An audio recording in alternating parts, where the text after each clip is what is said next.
What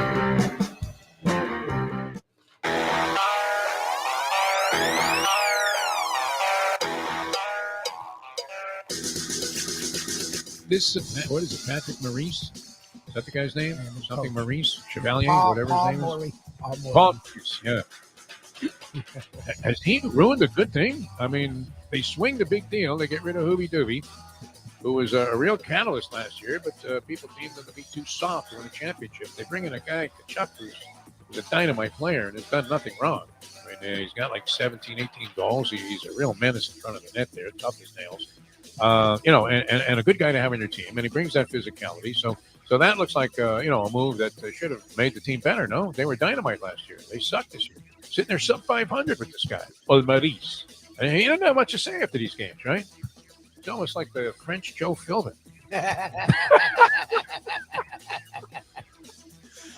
I hope people appreciate this stuff.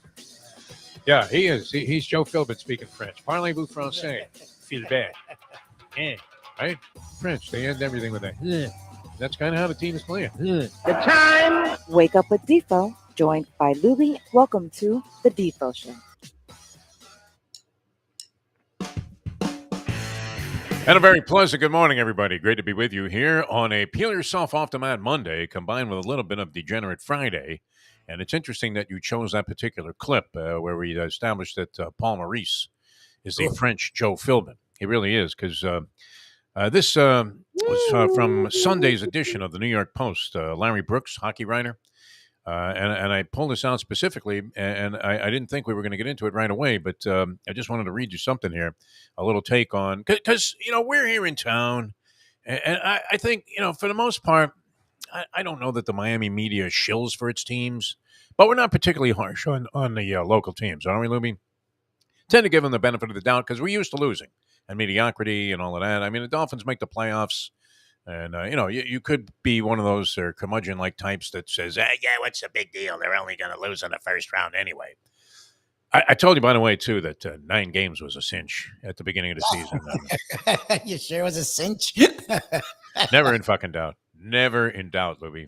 Oh, my God. Even on a Sanders kicking a 50-yard all year. I don't think I can hold it any longer, man. I'm hoping these elevator doors open up so I don't have to gas everybody out of here. Oh, my God. That was something. Well, we'll get to that. We'll have plenty of time to talk about that. I just wanted to get this in here because I wasn't expecting to have that clip, but, I did want to bring this up. All right, so this is from Larry Brooks. He's a Hall of Fame hockey writer.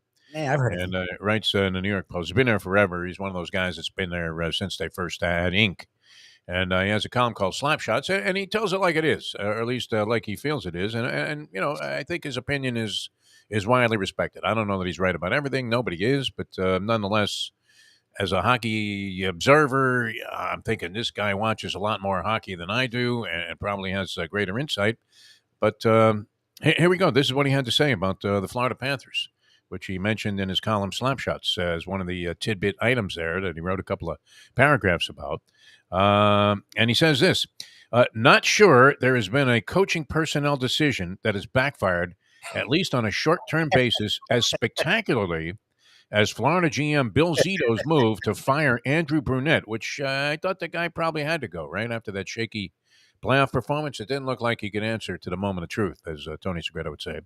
But he says Bill Zito's decision to move Andrew Brunette out of there and replace him with Paul Maurice following a President's Trophy-winning season and the first playoff series victory since 1996 before ending with a second-round sweep by the Tampa Bay Lightning. That, coupled with the decision to transform the makeup of the team by sending Jonathan Huberdeau and his 85 assists and 115 points to the Flames with defenseman Mackenzie Weegar and a lottery-protected 2025 first-rounder for Matthew Tkachuk. Tkachuk has come as advertised, that is, as a Tkachuk.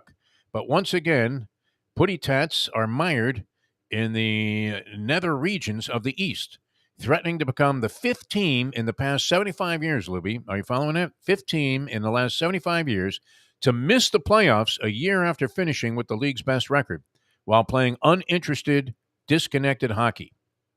All right? You want to hear more on that? Sure. This guy, he's nailed it so far. Of course, it might not help that Sergei Bobrovsky and partner Spencer Knight ranked 31st and 30th, respectively, on the Money Puck's previously cited list. Meanwhile, the party of the other part in Calgary has been stumbling around as well, with a tenuous hold on a wildcard spot after entering the season as a popular Stanley Cup pick. So, trashing the Florida Panthers in this move here, this Paul Maurice has done nothing to distinguish himself. He may be not only the Joe Philbin of hockey coaches, he might be the Lovie Smith of hockey coaches. I don't know that he's as well liked as Lovie. Not sure there's nothing to, there's no reason to dislike this guy except he isn't doing a very good job, right? Took a team that was dynamite last year and managed to transform them into a dull, uninteresting, disconnected trash heap of hockey pucks. Unbelievable. That's what the local fans are used to, Lubie. You know this. You've been doing this with me for 12 years. You've been doing it all your life, agonizing over this stuff. And the Miami Dolphins finally hit a milestone. I mean, I thought it was odd. I mean, the local television people were celebrating. Oh, we're in the playoffs, and I suppose it's an accomplishment. We're in. You sound like Dolphins fans. My dad's like, they don't deserve to make it. It's like, I don't even know what to do with that. They deserve to make it because they had the record and they made it. I never argue that. I mean, if you look, are the Bucks such a? I mean, they're revered. The Bucks with Tom Brady. They're 8-9 for God's sake. Had a worse record than the Miami Dolphins, even though they won their shitty division. But wow, what an interesting day. All right, a couple of things come to mind immediately here, and we're going to get into it later on, the Pigskin Playbook with John Congemi. And I'd be curious to see what John has to say about the whole thing. Never in doubt, that 9. Never in doubt. Can you imagine you're sitting there, but I didn't realize this. I saw somebody post a ticket, actually bet, I think he bet 50 on the Dolphins to go over the total, which seemed, I don't know, any amount of money is okay, right, if you're winning. I guess it's good, but it did seem like an odd way to approach this thing because he had to lay minus 150 on that. I mean, if it's minus 110, that's one thing. So you bet 55 to win 50. He bet 50 to win $32. On a season bet? On a season bet. Schwitz City. Now, it's one thing if you bet 1,000 on TCU and you're sitting there tonight with a chance to win 200,000 before the season, right? They were 200 to 1. Imagine that 200 to 1 before the season. It was unlikely you were going to take a shot with them to win the championship because, of course, you have to consider what? Alabama, Ohio State. Maybe you threw Michigan into the mix there. TCU was an unlikely candidate to even be in the Final Four, right up to the time where they qualified for the Final Four, which, everybody had suspicions they were going to find a way to get screwed. Or somebody would find a way to screw them and put Alabama into the mix there, which may or may not have been, that would have reeked of a fix, would it not, if they lost 2 games, Alabama? Nick was campaigning for it. They were 20 to 1 entering the 4-team playoff. 20 to 1 is a lot of odds there you get. I mean, a very generous allotment, is it not? Yep. Would it not have been worth like a stick on TCU? Because then you're just hoping they beat Michigan somehow, which they did. And now you're sitting there with a chance. If you had a stick on this, you're going to win 2,000 just based on 2 games, right? So what? You flip this thing. Don't get greedy. Maybe you bet 800 on Georgia tonight. So you're either going to win 1,200 or 800, one way or the other. Yep. Or something, or 700. I guess you got to factor in the 100 that you're going to be losing on TCU. But I mean, that would have been a pretty simple play, no? If you had any faith whatsoever, and then, I mean, if you really wanted to, you could have hedged in the very first game at 20 to 1. Could have bet some money on Michigan and been out of the bet, even if you lost. So why did I let that one go, Louie? I mean, that was a mathematical proposition that just had nothing but favorable outcomes to it. I remember seeing it. Did we even talk? Like I guess we gave TCU such little chance. How could they have that little of a chance, though? I mean, there's only 4 teams left. They beat one of them. They're in the final. No? True. No. It would have been a good bet. I didn't even think. I don't remember us talking even about it. I remember seeing that, and I thought, wow, you should throw some money on TCU. And, of course, it's the bet you don't make that come back to haunt you as you go to your grave, right? Would have had it, right? Mayo not betting the sweep last year when he was just absolutely appalled that the Panthers got out of the first round of the playoffs there and shot a couple of holes in his theory. But it turned out he was right all along. They sucked. They did suck. And they were fueled by self-sabotage, as evidenced by, the writings today of one or yesterday's paper, Larry Brooks, slap shots, telling you, hey, just slap Paul Maurice in the face and tell him, hey, wake the fuck up. All right. Do we want to analyze this thing? I mean, the only thing that mattered was this. Yeah, I'm getting analyze. 3.5 points. There were 2 games yesterday that, if you were a gambler, you could easily have been placed on a Delana drip as these games were coming down to the wire. Now, I thought it was an extremely exciting and well done NFL season overall. Did you Oh, not? the I mean, it was season. wildly entertaining this season. Yes. Overall, I mean, not just the Dolphins, just the NFL in general. There's some speculation now, and it's kind of weird because I never thought I would find myself agreeing with this. But when everybody was screaming for years, hey, look, you got to get rid of some of these preseason games, right? So they cut that down to what, 3 preseason games, and now nobody plays anybody in the preseason. So the preseason essentially doesn't exist. Yeah. Now the trade-off was they were going to make one extra regular season game. And I was reading Mike Vaccaro yesterday, had a column in the New York Post talking. I'm stealing a lot of material today, but I was inspired by it. It's not like plagiarism, Luby, if you're We're inspired. fans.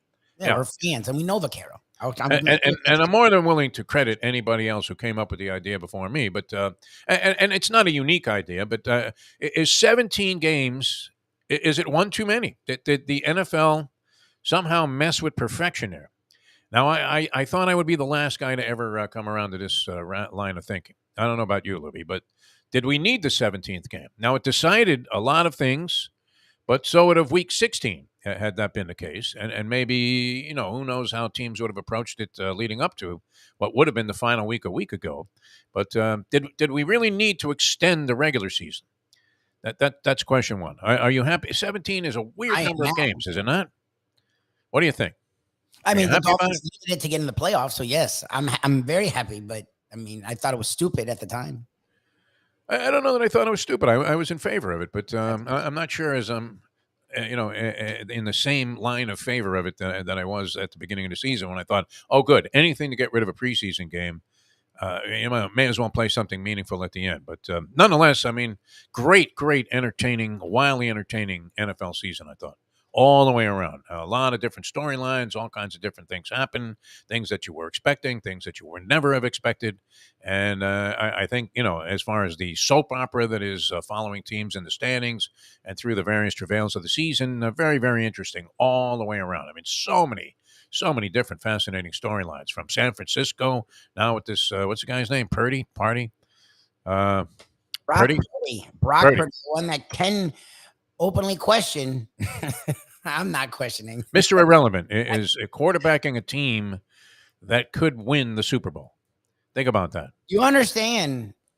It's Skylar Thompson, who everyone loved in the preseason, which I didn't understand. I thought he looked good in the preseason. I did think he acquitted himself pretty well. Well, Brock Purdy looks good in the regular season, and Skylar Thompson sucks.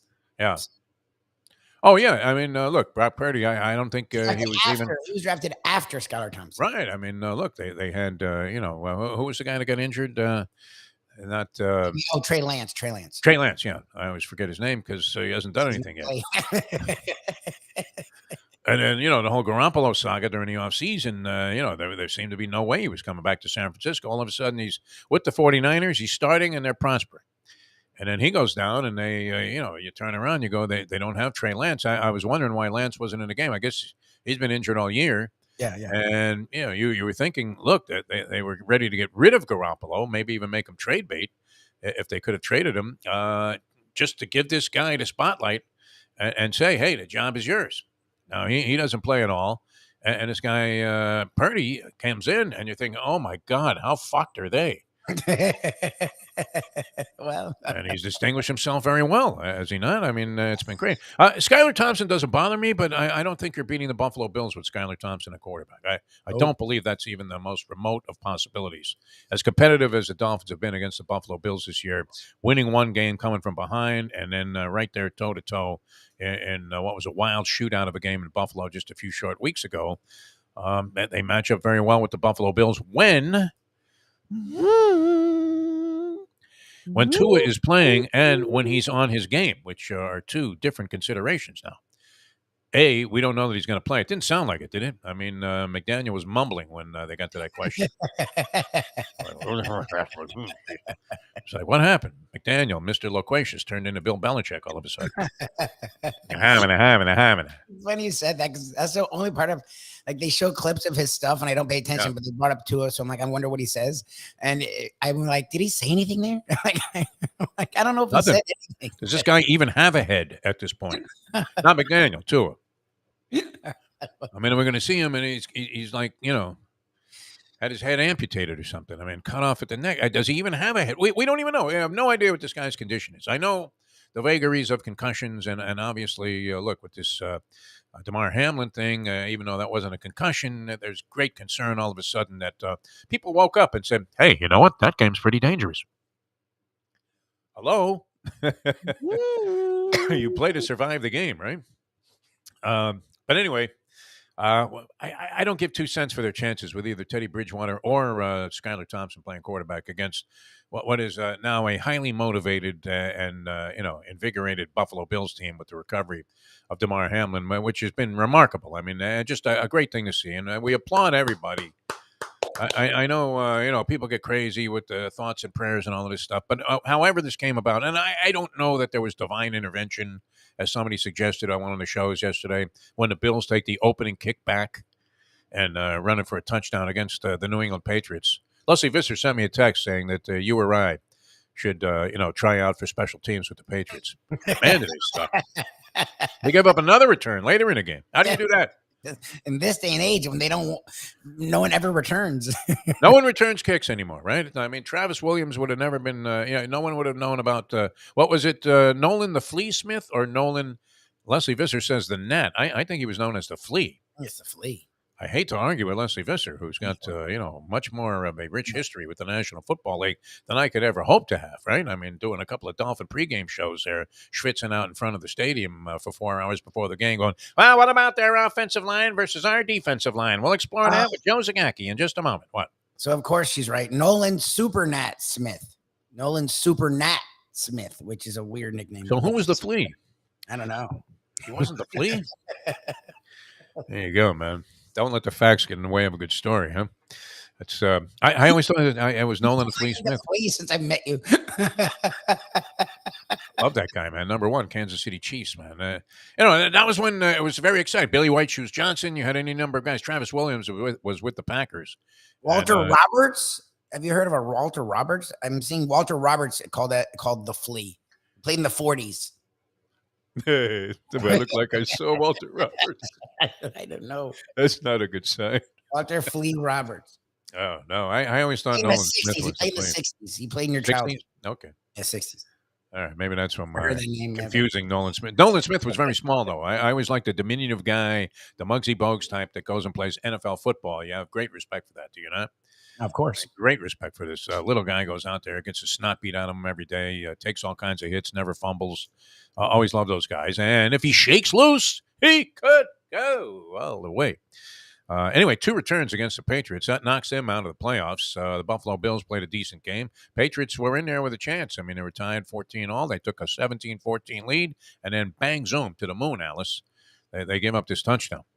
But the Dolphins, that was a disgrace. There should be an investigation, and there should be a new ruling issued if the NFL is really going to partner up with gambling entities, which obviously they're so deeply in bed with FanDuel. What kind of piece do you think they're getting of FanDuel's action? Oh, God. Because remember, they were trying to negotiate a piece. That's what they wanted. They said, you know what? And rightfully so. If we're going to put on the show, in other words, if I own a racetrack and I'm going to put the horses on the track and go through all the expenses and whatever it is to run this kind of business, do I really want some outside bookmaker coming in and booking the bets? No, of course not. Your own people. That's why you see a sign just about everywhere you go at a racetrack. Bookmaking is illegal here. Okay. Meanwhile, I mean, as they have that sign, everybody is on their phone tapping in there. I mean, I'm still old school. I go to the window, I buy my tickets, and, that's that. There are people like that, but almost everybody else is on their phone, so they are booking their bets separately. But that at least goes to the track pool because they get their portion. I was going to say, as you're alluding to, they're okay with it because they have a partnership. Once they had a partnership, then if I was like, yeah, gambling. Go gamble. Gamble your fucking brains out. Exactly. We I found think a way. Goodell was taking wagers yesterday. He was in the skybox there at Buffalo. I mean, he looks so phony when he like has the number 3 hat on with his wife. Was that his wife he was with or somebody else? I don't know. I think it's his wife. Yeah, I think Yeah. he's the same All wife. right. He's not hanging out with that He's not Sanchez woman that Bezos was dating yet. Because, those kind of guys like to trade off girlfriends, right? When you're at that level, it's like a big deal. I stole Jeff Bezos' girlfriend there, which she seems like she'd be more than willing to go to the next guy with big money. And Goodell certainly has that. I don't mean to demean her. Now it sounds like I'm talking about Meghan Markle, right? Yeah. Which Harry, give it up already, right? He seems like a likable guy, doesn't he, Prince Harry? Seems like a reasonably likable guy. Okay, fought in a war there. He had all kinds of problems. I mean, being raised like that, even though it would seem like a dream come true, probably is pretty annoying. No, Lubie, wouldn't you rather just go out and play punch ball and have nobody know who the hell you are? Oh, for Except sure. your I've friends? said it a million times. Like, I'd love to make money in this, but I'd never get to that level of fame. I am good to fans that come up to me, but you know me. You're grumpy in general. I don't know. You're left alone. Like, if it was incessant. You're really a nice kid, but you rub people the wrong way. They think that you're angry all the time. I just hate, when I'm in my zone, I'll come to you, I promise. Yeah. But our fans, you put it aside, you say hello. I'm always good when people greet us. I appreciate it, but it's not constant. I can't even imagine if it was constant. Like, if it was constant, it would get rough if it was at like a Marino-esque level, as I've said many times. I never was so amazed as coming out of that one Mad Dog Manage Sunday night television show, Sports Wrap it was called. Literally, we're in a warehouse district in Miami Lakes there. There's no way that anybody would know. I couldn't even find the studio, and I've been there 100 times. No, really. I mean, I would make wrong turns all the time getting to this joint. And there was nothing around it. It was like, guys doing window tinting. You would never think there was a television studio there and a channel. And we come outside at like 11 o'clock at night. There literally were 3,000 people pinned to the fence. The gate that was outside the parking lot there because they had seen Marino on the show and flocked down to his studio that nobody in their right mind could find. Magellan couldn't find this place. And they were, 3,000 deep. So what's Danny supposed to do? Like just blow by everybody and have everybody think he's a dick?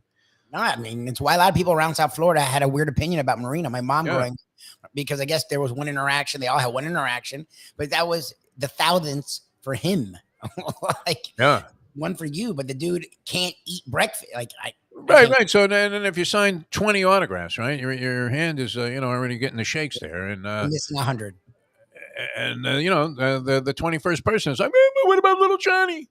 It's like, how many can it's a trade-off, man. You're living a pretty good life also at the same time. Yes. And I guess if you wanted to be more private, you probably could. All right, so the Salugi play, though, this should be a rule change. With the NFL in bed with gambling interests, there should be, when the Salugi play comes, and the Salugi play, that's a Polyman New York term, which he refreshed me of again yesterday and said, there it is. Every time you go to the Salugi play, it's always a disaster. And the origins of the Salugi play are, let's say Lubie is a 9-year-old Lubie, and I'm hanging out with a bunch of 15-year-old kids, and we want to pick on Lubie and bully him a little bit. So we grab his little, wool cap that he's wearing in the dead of winter when it's freezing outside, and then we wave it in front of him, and he tries to get it, and then as he gets close to getting it, you throw it to the next guy, and then Lubie approaches that guy, and he's all over him, and then he throws it back. And that's how the Salugi play transpires. I go upstairs. I'm watching this game. It's torturous. I have 3.5 with the New York Jets. Oh, you had the Jets at 3. I had the Jets. Getting 3 and a hook. Right, I went off 3 and a hook. It was like 1.5. You were right about that. It was 2 as late as Saturday night. And I get it. When we do talk the week after, we always talk about the final. But it's because they don't jump that much. Like all week long, we talked about that game, and the Dolphins were Jets started out as favorites in that game. Yeah, the Dolphins were never favored by more than 1 and a hook all week. So it got I thought it was 2.5. I don't understand. And I get it. Mayo's like, oh, they didn't. I'm like, that's bullshit. I'm like, we were covering. I never know enough about the spread before the games, except for that game, because you kept talking about it. And somehow it went off a solid 3.5. I couldn't imagine how, under any circumstances, the Jets were going to be favored in that ball game. No. They're going on the road. They lost 5 in a row. Mike White wasn't playing. Joe Flacco's 100 years old. Bless his heart. He's still able to, muster up the ability to actually stand in there and play in the league. Who's that receiver? Is it Wilson? Is that the guy's name? Wilson, the rookie out of Ohio State. That guy's fucking great, man. He's good. Yeah. He's there with Tyreek and Waddle. I mean, one of the most exciting receivers in the league. That's a good thing that the Jets have going. Their defense isn't half bad, but nonetheless, I see the Dolphins kick like a 50-yard field goal. The Sanders was finally back on his game. Now they're up. What was that? 3. 9-6. Yeah. 9-6. So 3.5. 18 seconds ago, what could possibly go wrong? Even if the guy intercepts a pass from Flacco deep in Jets territory, they're probably going to go down, not even bother to run it in, even if there's a clear path to the end zone. Oh, so the 3 and hook actually, until that play, saved your ass. Like if the Dolphins 3 and hook, I'm a winner. I went upstairs. I said, you know what? I'm going to celebrate. Let me open up a little bottle of wine here. Oh, no. And I come back downstairs and I see, the vapid, between game show with a panel of 16 guys, and not one of them is appalled by the fact that, they ran the Salugi play and it cost a safety. And I see the score is 11-6. I'm like, how the fuck did that happen? That's impossible. Oh, no, that's why. Because Mayo was indignant about the spread. I'm like, dude, it was 2 Friday. That was a killer, man. I'm like, what? There was another game just like this, though, although it ended up favorably for those that had the Rams. But check this out. The only way you can lose, right? You got Seattle and the Rams. The Rams are getting 5.5 points. All right? You're expecting them to get blown out by Seattle. Highly motivated Seahawk team at home with the 12th man and everything in their favor. Geno Smith having a spectacular year where, you talk about redemption for all of the different things that were said about this guy. Got punched in the face by his own teammate, and there was Rex Ryan applauding it. Yeah. Like he was Cuyo Hernandez in the corner of, one of his great Mexican fighters. That baby, man. Way to hit him. We got this. Sent packing, drifting around the National Football League, a distant consideration for the Seattle Seahawks. And when the Seahawks go ahead and pull the trigger on what turned out to be one of the most brilliant trades in the history of all sports, getting rid of Russell Wilson with his 5-12 Denver Bronco team, and that was only courtesy what? I guess the Chargers tried in that game to some extent.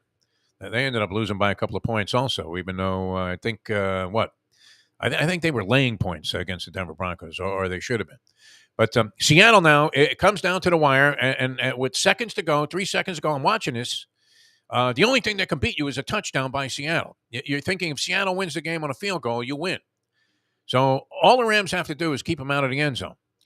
All right, so this game isn't being shown anywhere. I'm not in a bar. I'm at home, and it's not on any of the channels. And instead of cutting to, I don't know, what the rights considerations were. Yeah, they suck now. Instead of cutting to the Seattle game against the Rams in overtime, which a lot of people might have had a vested interest in, and it had serious playoff implications, as the Seahawks desperately needed to win this game, and then needed the miracle of Dan Campbell as the Detroit Lions go into Green Bay at Lambeau, while everybody thinks the Packers actually are rolling to the point where they have a chance to win it all, and they beat the snot out of them, literally in that game. Jared Goff, man, it has to be comeback player of the year, no? Jared Goff. He went from a schlepper to Miss Mazeppa. Yeah, he looks good. Overnight, right? They look really good. And think about it. They play their eyeballs out for this guy, man. Campbell is onto something. This cannibalism. Hold on. It should be Dan Cannibal. And I love the guy now. I mean, I always have. I mean, but nonetheless, I didn't know that he was ever going to be an effective coach with this style. Did you? I mean, it looked bad, right? He's 1-6.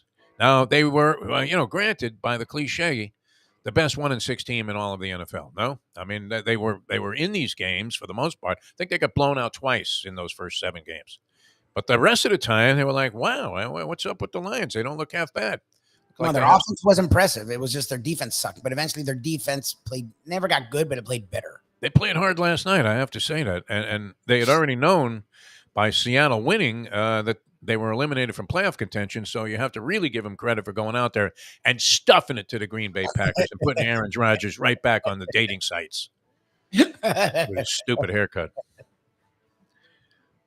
I was an admirer of Rodgers, but getting a little bit strange, is he not? Aaron Rodgers. So anyway, all you need to do, I mean, there are seconds to go in a game, and Seattle lines up for the game-winning field goal, and you're rooting for them. Even if you were a Rams fan, if you had the Rams in a game getting 5.5, you're rooting for this guy to just end it right there. Because what's the only thing that can ruin you is overtime. Yeah. And the possibility that Seattle gets the ball first and gets a touchdown in overtime, and now you're spitting up blood. You had the game won. All he had to do was make a field goal. He misses it, doinks it right off the crossbar. They go to overtime, and fortunately, a field goal did end up deciding the game. Although it was a field goal that was attained on the first possession, where teams don't really like to settle for that field goal if they have the ball first. But let's face it, you got to put those points on the board. You're not just going to hand it over to the other team and allow them to trot down the field, get a field goal, and beat you. So anyway, that's how that went. So we covered that one. But wow, I mean, talk about high anxiety. Never in doubt. Over 9, over 8.5. Right? You got a schlepper quarterback in there who you never thought would even make the team. There was speculation they would try to trade the guy and get like a 5th-round pick. And you put 11 points on the board, 3 field goals and a safety, and you force your way into the playoffs there with a 9-8 record, which that's the same as they were last year. So I don't know. Did they really make progress this year? I tell you what a big difference is, though. You want a quick X's and O's before we get into it with Brett Tessler? Here's my X's and O's, all right? I'm going to go ahead and get my Lombardi board out there. I want a seal over here and a seal over here. Okay. But here's one thing that you notice about Skylar Thompson. If you were watching replays, I don't know that they were talking about this so much. I guess they alluded to it, the announcers, whoever was doing the game. But you have a lot of times where, I mean, the throw has to be instantaneous. Yes, guys wide open. Yeah, guys wide open in the middle of zones. Yeah. But if you hesitate for a second, it's not there. And Tua has that. That's one thing he does extremely well. Is fire the ball into the middle of the field, and he anticipates these guys, Hill and Waddle and whomever else they happen to line up in these formations. But they are literally like wide open in the middle of a zone. You couldn't be any more wide open in the middle of a zone, but it's only going to be for a brief moment. Yep. It's going to be a split second, and you have to get the ball there, and Thompson just isn't capable of doing it. And it doesn't appear Teddy Bridgewater is, with one hand, I don't know that he's going to be much use. Chad Henne sighting. Did you see that, Lubie? I texted you right away. The Chiefs? Is it still the Chiefs? Check down Chad is still with the Chiefs. Got into the ball game after Mahomes had wrapped the thing up on Saturday, and I'm looking. I'm going, Henne, is that his son? I really thought, wow, how can that be? That's still the same Chad Henne that we were cursing as a Dolphin quarterback. When is he going to throw the ball down the field? Unbelievable, man. Still in the league, man. And but that's a nice gig if you can get. See, people ripped Chad Henne and thought his career was a bust out, but imagine he's been in the league 15 years. That's the thing is, okay, we talk about the backup quarterback being the best job in sports. Look, if you're a young guy, you don't want to be a backup, but if your career's done, like if you're a Flacco and you hung on for like 4 extra years, just because they need the emergency guy, like that's a pretty good gig. Like, you're never playing. If you're behind Mahomes, who could be dying and will play a game, that's a pretty good gig because you're getting. And once you get to a certain threshold of years, you have to get paid. I'm wondering what the minimum is for a 15-year veteran. We'll have to ask Brett Tessler when he comes on. He's going to join us here in just a few seconds. And then later on, a Pigskin Playbook in the 8 o'clock hour with John Congemi. That's brought to you by Jimmy Johnson's Big Chill. It's mile marker 104. The Overseas Highway in Key Largo. Hialeah Park, man, I mean, just booming already in the month of January 2023. Going to be a dynamite year at Hialeah Park. Handicapping tournament coming up January 29th. I'm tempted. You know what? For the nickel, may as well take a shot, right? 300 your own bankroll, so you could make money with that. I'm not particularly good at I don't understand tournament play as much as other people will do. I might want to just stake the Polyman to an entry in this thing. That would be the way to go, because he was doing tournaments before anybody even knew that they had horse racing tournaments, and always was very, very effective, in moving his way up the leaderboard there and cashing checks. He never got the big grand prize, but kind of a Mayo plate, right? Where but always there, knocking on the door. Yeah, come in. But anyway, that's going to be the 29th, and that's going to be a heck of a lot of fun. I know it was a big success when they had it there last time. Friend, don't mention his name. Evan, should I mention his name? Nah, I don't want to do that to the kid. He won, and we went to Las Vegas on the ticket. He took Jersey Kyle. I paid my own way, and had nothing but a great time. The tournament is just dynamite. The NHC, National Handicapping Championship, with big money at stake. Only way to get in. I don't think you can buy your way in anymore. So you have to qualify, and be a lot more fun to qualify in a live tournament. and get the feel for it. Excuse me, by playing at Hialeah Park. So look for the entry. It's right there, hialeahpark.com for the handicapping tournament. That's going to be a big event. El Boxeo coming up in February. Some great boxing going to be taking place there. It's always a pleasure to be out there. We get a couple of nights like we've had recently, and wow, would that be a lot of fun to be out there in February watching the boxing matches. And always a great day. Royal Reels are humming. Vegas-style games, all your favorites available to you up until 3 a.m. on the weekdays, 5 a.m. on the weekends. And is that changing, Lubie, that law? Because I saw that the local casino here, which is now a Harrah's, had a sign that they're now open 24 hours, round the clock. Jesus. Okay. Did that change, or is that just Broward County? I don't know. Maybe. Have to check with Jim Sarney on that. He's up on Native American casino law. Because it's what they'll allow us to do. I mean, nothing against our good friends with the Seminole tribe there, but, they do control a lot of the action. All right, Brett Tessler, the agent of the Stars, he had a great day with Raheem Mostert until he got hurt. We'll find out what his status is. Because, wow, they were running the ball, and this guy was running with a purpose. Huh? Hard, man. You would have thought it was his contract game that he was playing. Honestly. Mostert. And, yes, Mike Remmers was playing for the Jets. Unfortunately, Mike Remmers, the only time I noticed him was when he got flagged for 2 hideous penalties. That might have cost me a point spread. Do I bring that up with Tessler? Will he? You can bring it I'll have to deflect that in a very diplomatic way without saying, listen, you asshole, DeForest, you know I can't talk about that. Always a good interjection in an interview. Coming back with the test man, the agent of the Stars. He's coming up in just a moment here on the Defo Show. John Congemi, always great. He was on TV. Sarney was watching last night as John was breaking down that Dolphin game. That thriller in Manila, 11-6. Salugi play. See, once they get to the Salugi, then all bets should be off. Whatever the spread was at the time before the Salugi play, the second lateral should trigger it also. Then all bets off. Game over. The spread is finalized.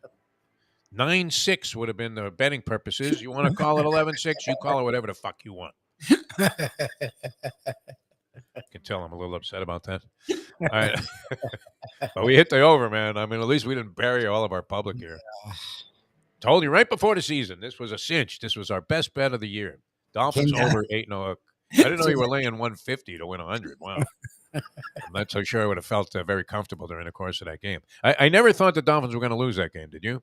I didn't. As lame as it was, I didn't think they were going to lose the game. They couldn't score. Yeah. I was like, what is going on? Whew. Man, that was ugly. That might have been the ugliest game. You could always say that, right? But it was one of the ugliest games I've seen lifetime, any sport. I would have to say. Yeah, not one touchdown. I mean, other games on the board were so exciting, even in the last week of the season. Watching Washington pound Dallas is always a pleasure, right? That was great. That was great. How lame were the Cowboys at the beginning of that game? They wanted to, kind of polish up their starters a little bit, give them a quarter. Okay, Dak, go out there, throw a couple of touchdown passes against these pathetic Commanders here. They're under investigation for everything from the top down. And I mean, I've never seen lame special teams, man. What's going on with that, right? Guy drops the snap on a punt. The punter drops a ball. They muff a punt on a fair catch. And they're just handing the Commanders the ball. I mean, Ron Rivera could have run for 2 touchdowns in that game. Unbelievable. All right, back in a moment. Now that. The time. 7:41. Folks, Tony Segreto here. Let me ask you a question. What do you look for when you go out to eat? Good food, obviously. Friendly atmosphere, not too loud, but good energy, reasonable prices, and a place where you feel comfortable. All those ingredients, no pun meant there, are hard to find unless you're talking about the Texas Roadhouse. You see, they encompass all of those attributes. Really, really good food, amazing atmosphere, good for a family, good for a date, or just a night out for yourself, and prices that will make you extremely happy. Their ribs, unmatched. Steaks, hand-cut every day. Everything, and I mean everything, is made on site, including their incredible bread. It's the one day, folks, that you can forget about low-carb diets. Trust me when I tell you, Texas Roadhouse, your restaurant, your destination when you say, where should we go and eat tonight? From the newly renovated sports bar to the beautiful bayside views captured at the Tiki Bar, Jimmy Johnson's Big Chill has it all. Located at mile marker 104, the Big Chill also offers waterfront dining while experiencing breathtaking sunset views of the Florida Keys. It's simply the hottest spot in the Keys to cool off. That's Jimmy Johnson's Big Chill at mile marker 104 in Key Largo. For more information, call today at 305-453-9066. The simple pleasures of this job, the way a stadium sounds when one of my players performs well on the field, the way we are meant to protect them in health and in injury. Less, more attention, caring for them, caring for ourselves in the games too. The agent to the stars, the one and only Brett Tessler. All right, welcome back to the show. Good to be with you. Peel yourself off the mat Monday here. The NFL wrapped up its regular season yesterday, a 17-game regular season, second one of its kind since dropping one of the preseason games and adding in one that actually counts. Joining us right now, and always a pleasure on these Mondays to welcome to the show, and I kept thinking of him as Raheem Mostert was literally breaking Jets' bones. Oh, my God. My God. I mean, it looked like he was going down to the construction site and trying to collect for somebody that was connected, man. He was hurting people, man. And I love watching a guy that runs hard. Brett Tessler, the agent of the stars, joins us here. Brett, how are you, my friend? Doing great, guys. And, thanks for mentioning Raheem there. Super proud of this guy. Obviously, came back from a pretty comprehensive knee procedure, which ended his season very early last year. And for him to get his career back on track and end up having a career season where he had the most rushing yards he's ever had and well over 1,000 yards of total offense, including a very high yards per carry behind an offensive line that, let's just say, it's not necessarily what he's accustomed to. Suspect at best. You would say. Yeah. Not exactly the Hogs. You could put it that way if you want to be diplomatic. Yeah, I think if you look at, many of the more successful running backs in the league, they tend to have very dominant offensive lines. And so, again, that's an area that I think everybody would agree this team can improve on in the future.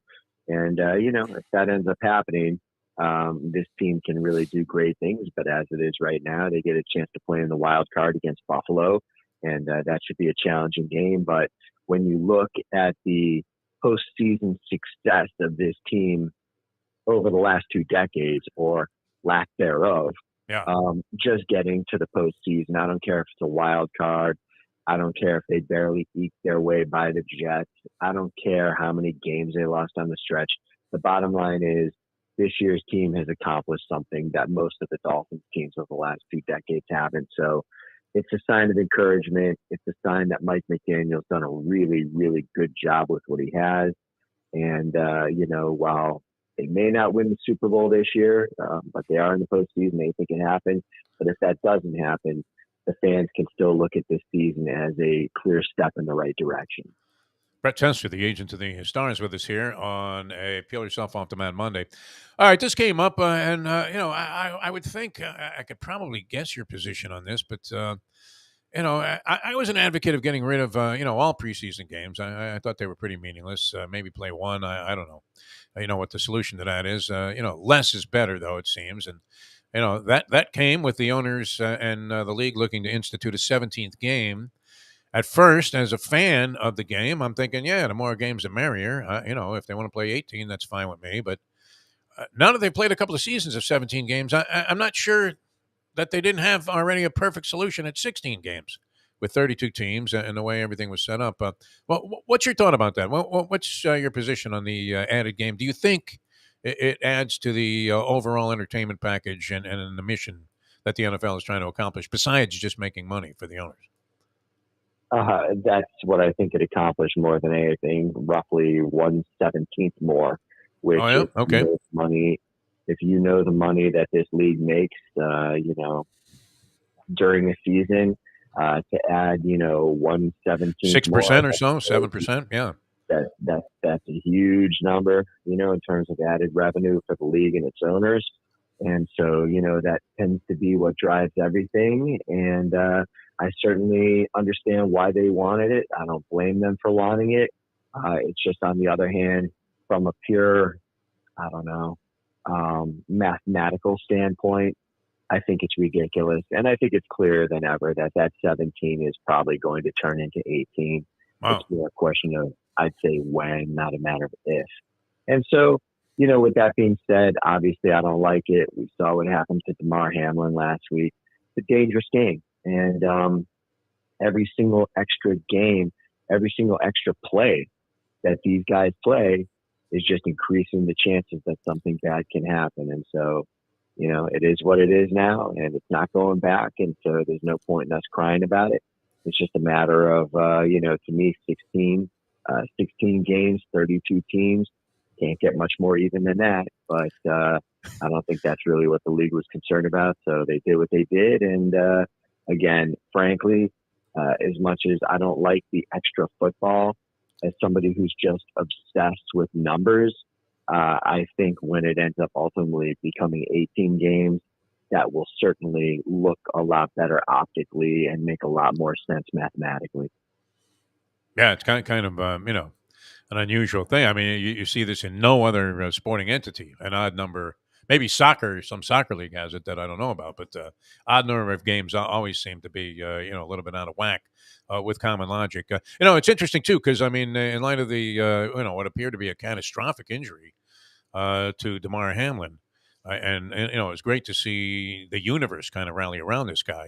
It's very heartening to think that people still do actually have a heart, and can get behind something like that. But when you were talking about Raheem, I mean, this guy had like a destroyed knee, and you don't think about. I'm watching this guy run yesterday, Brent, and I'm thinking, how the hell? What doctor did this surgery? Because anything that happens to me, I want him on this. Because I mean, he looked as strong as an ox out there yesterday before he got hurt in the game. Yeah, and if you really want to know the name of the doctor, it's Dan Cooper in Dallas, who is probably as good of a knee doctor as there is in this country. The Dolphins have a great one down here in Dr. Uribe, but Cooper has been doing this procedure with cartilage chips, and it's something that's kind of only been in existence in the last 6-7 years. And some of the top players in the league, I can't mention them by name right now, have had this, and he's done it. And, had this injury happened 10 years ago, there's a good chance that Raheem's career would pretty much be close to finished, just because as that socket, as those bones continue to rub and the cartilage continues to deteriorate, it's just a matter of time till it's bone on bone. So once you get something like that fixed, like we did, he's as good as new. And I think we all saw this season, he's as fast as he's ever been, probably even more powerful than he's ever been, because, again, there wasn't a lot of huge holes to run through this year. So, sometimes he kind of had to be his own blocker, as we saw multiple times yesterday. And so, again, just amazing season for him. And, we'll see where it goes from here. Yeah, I liked his attitude even, before he unfortunately left the game. But there was a one play, he got strung out there. They were trying to run some kind of pitch. And he goes way out to the sidelines there. He's like going to lose like 10 yards because there was sieve-like blocking, and there was a jet in his face before he even got the ball. He strings that out, and then there were like 3 guys around him. And how, I don't know if this ever happened to you. It happened to me a couple of times in New York where, growing up as a kid, and I was on my way to PS20, and all of a sudden you're surrounded by like a group of kids, and, they're going to take your lunch money and whatever else you got on you. And you're thinking, I'm going to hit one of them in the balls before they get to me. and Mostert just lowers his head against 3 jets, even though he could have just walked out of bounds. And I'm thinking, wow, that is one tough SOB, the kind of thing that you're going to need if you're going to go into the playoffs. All right, what chance do you give these guys? I mean, I was, thinking about it.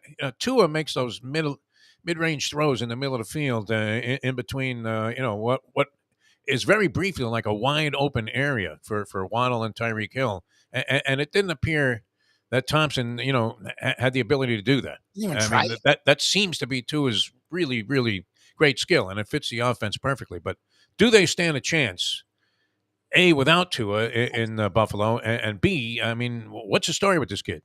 Do we have any idea?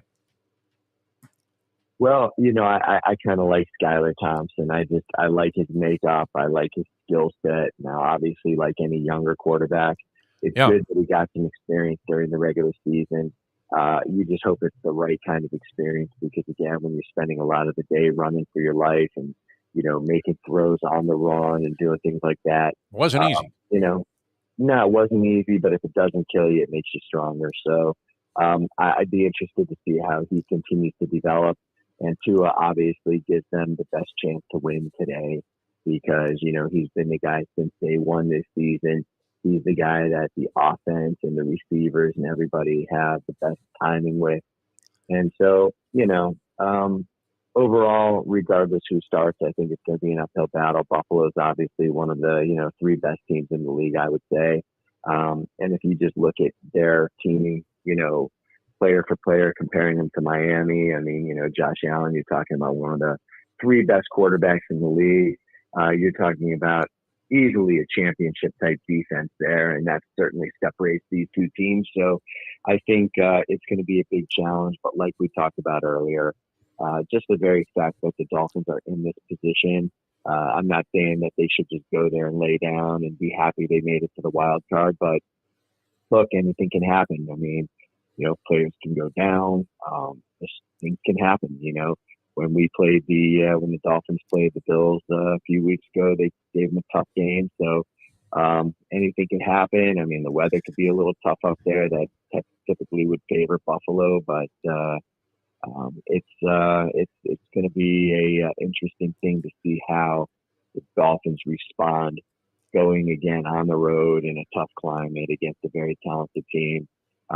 It's certainly where if they can't win the game, at least it's an opportunity again to build more character and to get more postseason experience for years to come. Well, I mean, it was a bitter rivalry at one time. I guess it has the possibility to emerge as one again if the 2 teams, both stay on a good track. I will say this: as much as during those days of watching Thurman Thomas and Andre Reed and Jim Kelly just crush us like a grape, as much as I was wishing, even being a member of the tribe myself, that Marv Levy, a really good guy, would choke on a knish there on the sidelines. I have to say, Brett Tessler, it's impossible. The more I see of Josh Allen in interviews and in the post game yesterday, and anytime I hear this guy or see the personality that he shows, seems like the greatest guy. I mean, in the history of the National Football League. Are you familiar at all with this guy as a person? Because wow, does he seem to do all the right things and say all the right things? Yeah, he has won me over. I root for this guy when he's out there on the field. Yeah, no, guys like him are very hard to root against, just like a Joe Burrow. I mean, they're cool, they're fun, they're talented, they're young, they're the future of this league, and Mahomes obviously as well. And, even Justin Herbert kind of come out of his shell a little bit and shown some personality. They're all likable guys. It's just great to know that the league is in these guys' hands, moving into the next generation. And, the thing about Josh Allen that you really respect the most, and regardless whether people like the Bills, hate the Bills, I mean, the fact that this guy coming out of junior college had literally no offers. He had to beg Wyoming just to give him a chance. Yeah. And, he was a guy who has great size. He was a guy who had a cannon for an arm, but he's a guy coming into the league that, didn't necessarily have the most impressive record in college of, helping his team come back or helping his team win anything meaningful. He was known for being very erratic with his control. And to be honest, when have you seen throughout the years that kind of quarterback develop into an accurate NFL quarterback? It just doesn't happen. You think about guys like, Blaine Gabbert. You think about guys like Jake Locker. You think about guys like, what the hell is the guy's name? Kyle Bowler back in the day. Jim Druckenmiller. These were all guys who had that great size. Jeff George, man. Remember? I was going to say George. Yeah, I was going to say George. Yeah, but I mean, just, bazookas for arms and just, the accuracy. Jeff George is much better than the other guys we mentioned. I mean, Rex Grossman. Let's throw him in the mixer. Yeah, but these other guys are known as high ceiling, great size, strong arm type guys. And that accuracy just never came. Whereas to see the strides that Josh Allen made, it's truly one of the most remarkable things I've witnessed in 25 years as an agent. So, he's a guy that you have to respect what he's done professionally. You have to admire the way the guy carries himself personally. Very blue collar, very down to earth. He's somebody in this league who's truly earned and deserves everything he's gotten. Brett Tessler, the agent of the Stars, with us here on a Peel Yourself Off the Mat Monday. John Congemi coming up with the Pigskin Playbook around 8 o'clock this morning, a couple of minutes from now. All right. I don't want to put you on the spot here, but do you want to venture, any kind of consideration into who wins it all, Brett Tessler, at this stage? Obviously, you look at the top teams in the league. Philadelphia, things have gotten a little shakier there. And you've got a quarterback that's still a little dinged up, so that seems a little less certain now than it may have 4 weeks ago or 5 weeks ago. But you got to consider the Bills. You got to consider the Chiefs. I still see the Eagles as a team that are going to be tough. And then there's other teams, that could surprise you. New York's been a difficult team. The Giants have been competitive all season. Brian Dable has done an amazing job there. That's a team heading in the right direction. And it would have been interesting to see what could have happened if the Lions were able to sneak in there, or even the Packers, because these are two teams that are just playing so tough over the last month or two. But, they fell a little short. And, as I look at the lineup here, I think we got some good games coming up this next week. And it's just kind of a fun time to kick back and see how the season ends up resolving itself. We've taken great liberty ridiculing Dan Campbell and the persona that he projects as a head coach, really going, beyond old school. Actually going Stone Age when it comes to approach. But I have to give him consideration for Coach of the Year. And I loved his approach last night, which was, he was, in there to beat the snot out of the Packers and knock them out of the playoffs, even though they knew that their fate had already been sealed and they were out. But they have a winning record after winning, 3 games last year. And, came on, finished the season 8-2 in their last 10. And I think those were a couple of really bitter, close losses that they suffered. So they were one of the better teams and better stories in the NFL this year. Remarkable. And I've always liked Dan Campbell. Like when he was the interim coach here, the guys I had on the team absolutely loved him. And in today's NFL, that's half the battle. The days of the old, Don Shula, Vince Lombardi, you've seen some guys from this generation, the Mike Zimmers and those kind of guys, Bill Parcells type guys. It just doesn't fly anymore with this generation of players. So, you kind of have to win these guys over with honey and vinegar. And, Campbell has that, and even though in the emails, in the press conferences, you see him sort of come across, with the seems a little unglued, no doubt. Yeah. Yeah. But, the thing is, I think a lot of that is just for the media and for the public. Oh, yeah. It's entertaining. Obviously, there's some substance to the style. And this guy gets his teams ready. He got them playing hard. You've seen that defense improve tremendously as the season's gone on. So, I think it's really encouraging, to see what change can do for teams.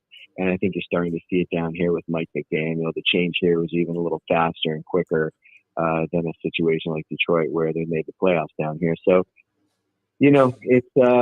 it's a good building block, and let's just hope for the sake of the fans and the organization that their best days are ahead of them. So, we'll see in the future what happens down here at the quarterback position, what they end up doing with the offensive line, how they try to improve that defense, and make a few other adjustments that we've seen in this league. If teams make a few smart moves, that's the difference between not making the playoffs or just barely, squeaking in there to winning big.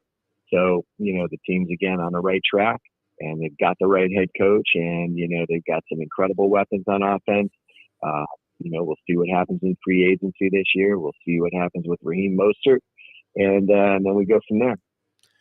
Never in doubt, man. I knew they were going to win 9 games. It was just never crossed my mind that we would miss on that. including when it was 6-6 in this stinkeroo of a ball game that we had to stagger through yesterday. Shit over. Yeah.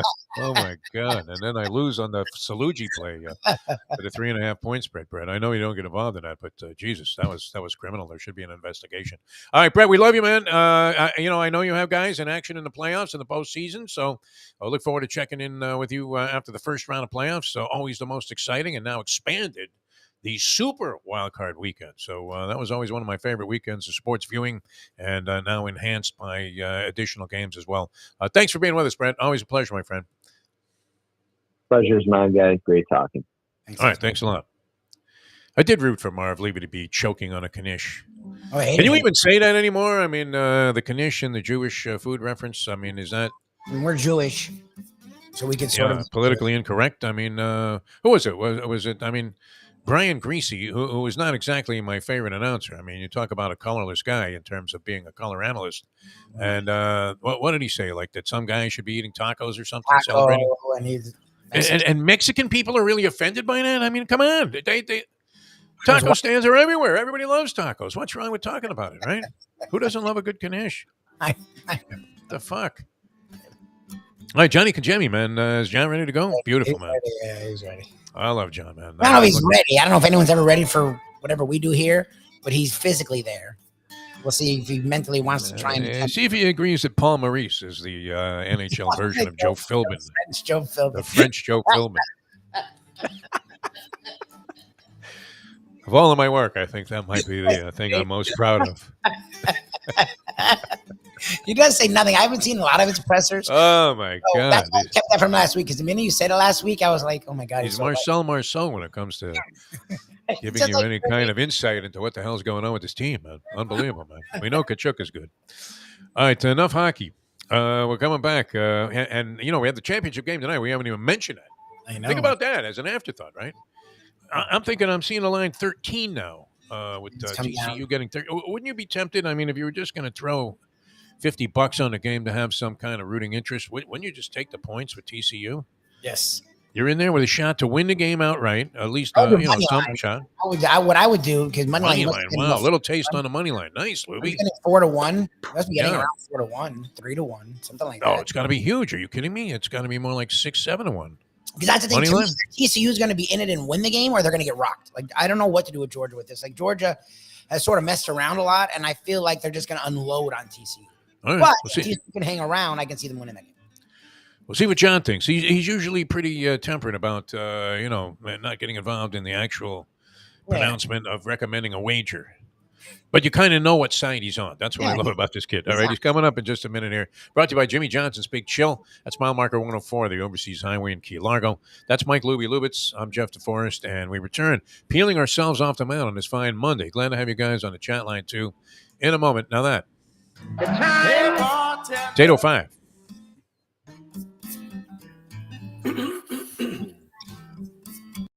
Ponies in Style at Champions, the outstanding simulcasting room at beautiful Hialeah Park. Yes, the grand old lady of thoroughbred racing has never been more vibrant, and you can wager on the races from the top tracks around the country while enjoying a cocktail at the Brass Rail Bar or any of the fine food served throughout the facility. If poker is your game, you're covered in style, and you can play all your favorite Vegas-style games, including blackjack, craps, and roulette, in Hialeah Park's sizzling hot casino. Get a player's card when you walk through the door for all kinds of generous amenities, including our favorite, free play, when you come out to the ultimate casino and entertainment destination, Hialeah Park. Hey folks, Tony Segreto here. Since day one, Catholic Health Services has been part of Old School. And since we've started letting people know about them, it's changed their lives. You see, Catholic Health Services, while being recognized as one of the top places for stroke rehab in the country, it's also about a group of people who not just excel in what they do, from the doctors to the nurses to the therapists, on and on and on. It's how they do what they do every single day that separates them from the pack. They do it with a passion, unmatched, and the inclusion of family in every step of the process.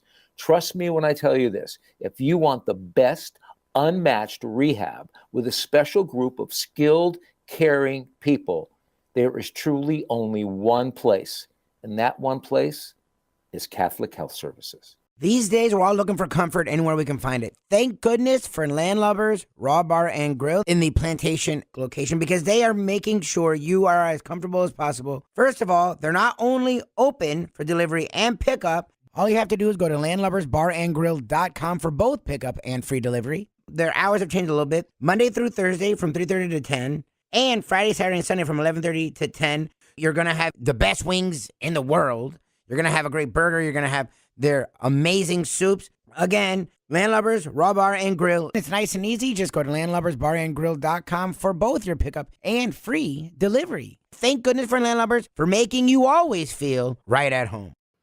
We welcome to the show John Congemi, who joins us for Dateline Dolphins. John, how are you, my friend? Defo, I'm doing well, and that's not the only thing that's going to reach a new height. I'll be at about 220, 225 after this football season if we visit too much. Because the food's outstanding down at Jimmy Johnson's Big Chill. Grab a bagel and a schmear, plus some Defo and Lubie. Welcome back to the Defo Show. All right, morning once again, everybody. We're peeling ourselves off a mat on this fine post-regular season Monday here on the Defo Show, and always a pleasure. The Pigskin Playbook about to get underway here. Brought to you by Jimmy Johnson's Big Chill. That's mile marker 104, Overseas Highway in Key Largo. Dynamite place. You see the pictures. And it's one of those places, John Congemi, that actually looks better than the brochure, which looks so enticing. Yeah.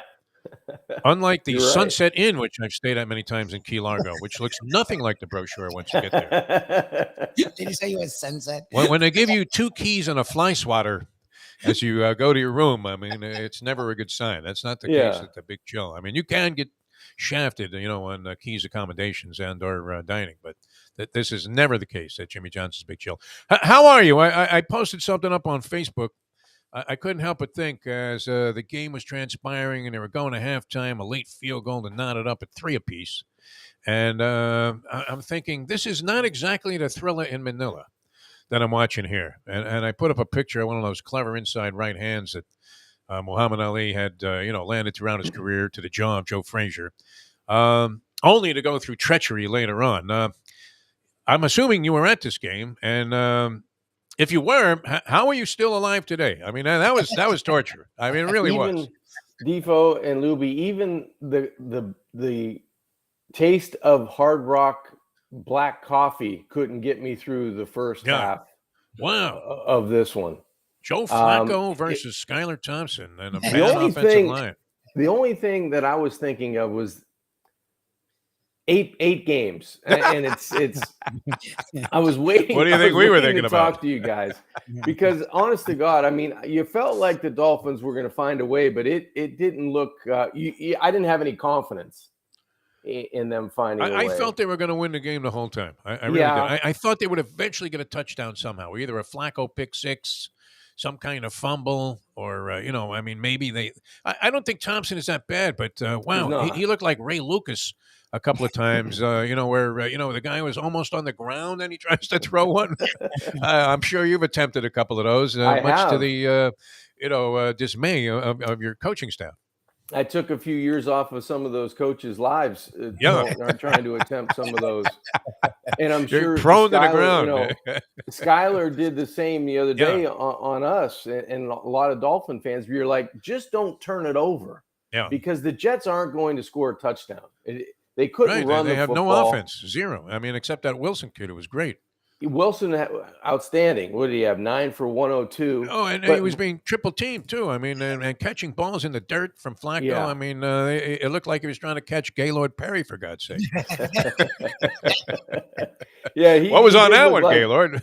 He did look like. I'll give you one. He looked like Manny Sanguillen back there, right, with one leg out. So saving a beauty by Sanguillen, exactly. It wasn't an offensive performance that you're going to want to watch again, if you're one of the players. But the Dolphins found a way to win. And the good thing is, going into a game like they're going to face in Buffalo, giving some confidence to Jason Sanders, because he's going to have to be money again if the Dolphins are going to have to hang around the first half and cash in on getting some points, right? Even though they may not score a touchdown, you rely on Jason Sanders. You stay in the game. You're within arm's distance of the Buffalo Bills. So that was a good thing, other than finding a way to win. You know, New England found a way to lose. Buffalo had 2 kick returns for touchdowns. So That was a everybody tough was spot happy in for the end. Patriots. Yeah. I thought the Patriots, I guess Mac Jones threw 3 picks, which, probably gives a little distinction to Lubie's point that he sucks. But I don't know that I want to concede that because they were in that game. And what I thought was an impossible spot, with the recovery of DeMar Hamlin and the way the country is rallied around this guy. And, everybody's, got sympathy for people in Buffalo anyway because they have to live there. So, which in and of itself, I mean, is catastrophic. But, you had to think the Patriots were in a really, really rough spot there to try and come up with a win. And they didn't help themselves any, that's for sure. No, they gave the football away and they gave up touchdowns on special teams. There's no easier way to lose a road game. Yeah, 2 kickoff returns. Wow. Right. So that, I mean, you everything's, you always say it's, offense, defense, and special teams. A lot of people don't put credence in that, right? Because it's like, well, special teams are going to play, 8 times a game, 9 times a game. Very diminished, as Mike Westhoff would tell you. Yeah. When they do connect, it's a body blow. Wow. It's a gut punch. And it takes the steam out of you, as a team. You've probably seen it a few times when you were quarterback and, and you see the kicker making that last desperate lunge while you're on the sidelines, having just, worked your team into a position to win the game. And you watch this guy go floating by. And here's some Jan Stenerud wannabe, and he whiffs on the tackle. Yeah, and the guy's going the rest of the way. There were times where you could see eyes of insanity on the sidelines, where offense and defensive linemen want to go choke a kicker or want to, just no, for sure. Are you kidding me? But the worst sound in the world for a quarterback is, you miss on 3rd down, you're walking to the sidelines, and all of a sudden you hear a thud because the punt's blocked and it's going the other way, and it's awful. So special teams, as limited as you have chances, can turn games and really get the emotion and really get the momentum of a team flipped on one play. And the Bills were able to do that to start the game, and then they got another one as the game went on. All right, Lubie's got something for you, but just real quickly, I'm with you. I believe you win as many games as you can, unless you're Lovie Smith, in which case I'm not sure that he was going to survive, getting to another season anyway. But, I mean, it had to be expedited when he goes for 2 and wins the game and costs him the number 1 overall pick. Could you have seen the bounce house in the owner's box? Right? People just bouncing off the walls. They have the number 1 pick wrapped up. All this guy has to do is take a knee. Oh, yeah. And goes and wins the game, and they're fucked. Which, and that was I don't even know that he made it out of the locker room before he got dismissed. My former neighbor, a guy who coached in the USFL and also coached at Missouri as a defensive coordinator, Woody Woodenhofer was his guy, a guy named Jim McKinley. And McKinley was in the USFL with the Oklahoma Outlaws, and their kicker in a playoff game missed a kick before the half, and they literally had moved his stuff out of the locker room before he even got back in there, man. And the USFL was kind of a renegade league. Did you ever take a sniff at the USFL? Was that around when you were a pro? I didn't. No, I didn't. Could have played for Donnie Trump or something there with the Generals. Exactly. That would have been good, but I mean, I could see that where and in college football this year, it's never been more in evidence that there aren't enough good college kickers to go around, including that guy, Ruggles, who was pretty good for Ohio State. But was that one of the worst shanks you have ever seen in that semifinal game? Yeah, that was bad. He came on the field about 46 yards, very makeable for a kid today, and he had already made longer distance kicks. And, wow, I mean, just shanked it off to the left, and that cost you a chance at the championship. All right, Lubie, what do you have for John Congemi? Well, I was just going to see, because we haven't heard anything about Tua, and I know it's not like they're feeding you information, but you're around the organization, so maybe you would have heard more. What is the word on Tua? Because McDaniel was very loquacious until the Tua question. Vague. And he didn't say anything, and I get it. His health is what matters, and it's day-to-day, but it's been 2 weeks. And the target was the playoffs, and they're now in the playoffs against a team that they played really well against with Tua. What is your sense? Is there a chance that Tua could play this weekend? Yeah, I think he's going to play. Oh, yeah. All right, great. I wouldn't see why he wouldn't. I mean, all you have to do is pass protocol, and then it's up to the player, right? I don't know why. I don't know what's so convoluted about it, because if the player says, I don't feel right, then he doesn't feel right, and he doesn't play. If he passes all the protocol, benchmarks to get to a point where they say, okay, you're out of protocol, I'm going to go practice. I'm going to go see how I feel. So I'm going to go outside. I'm going to go practice. I'm going to kind of get into the routine of a regular day. I'm going to go to film study. I'm going to answer questions. I'm going to go through the meetings. I'm going to go to lunch. I'm going to do all the things that I need to do. And then I'm going to go out and participate in practice like I would normally. If I feel okay after that, I'm going to turn to the coaches and give them thumbs up and say, hey, I'm good. I feel great. I want to continue. Now, I think it goes solely to the player at that point. So if the player wants to play, I think he's going to have that opportunity to play. If the player doesn't feel right, then he's not. But if you can pass all the benchmarks that you can to get through the protocol, and like you said, Lubie, it's not like it happened last week. Yeah. It is now 3 weeks almost ago, right? 10 days, 2 games. 2 weeks into it. And I think once you get through protocol, it's on the player now, whether he plays or not. I'm thinking, their chances against Buffalo, the way things are going right now, trending.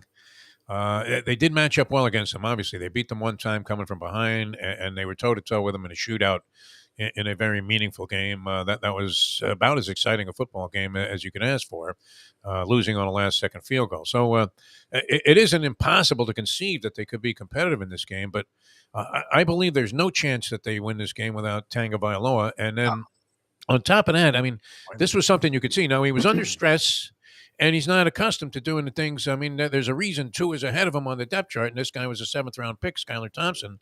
But those intermediate throws into the middle of the zones, it was never more clearly illustrated how good Tua is at executing those plays versus a guy that maybe has to take a step to his right because he just won't hang in that same spot for a split second longer.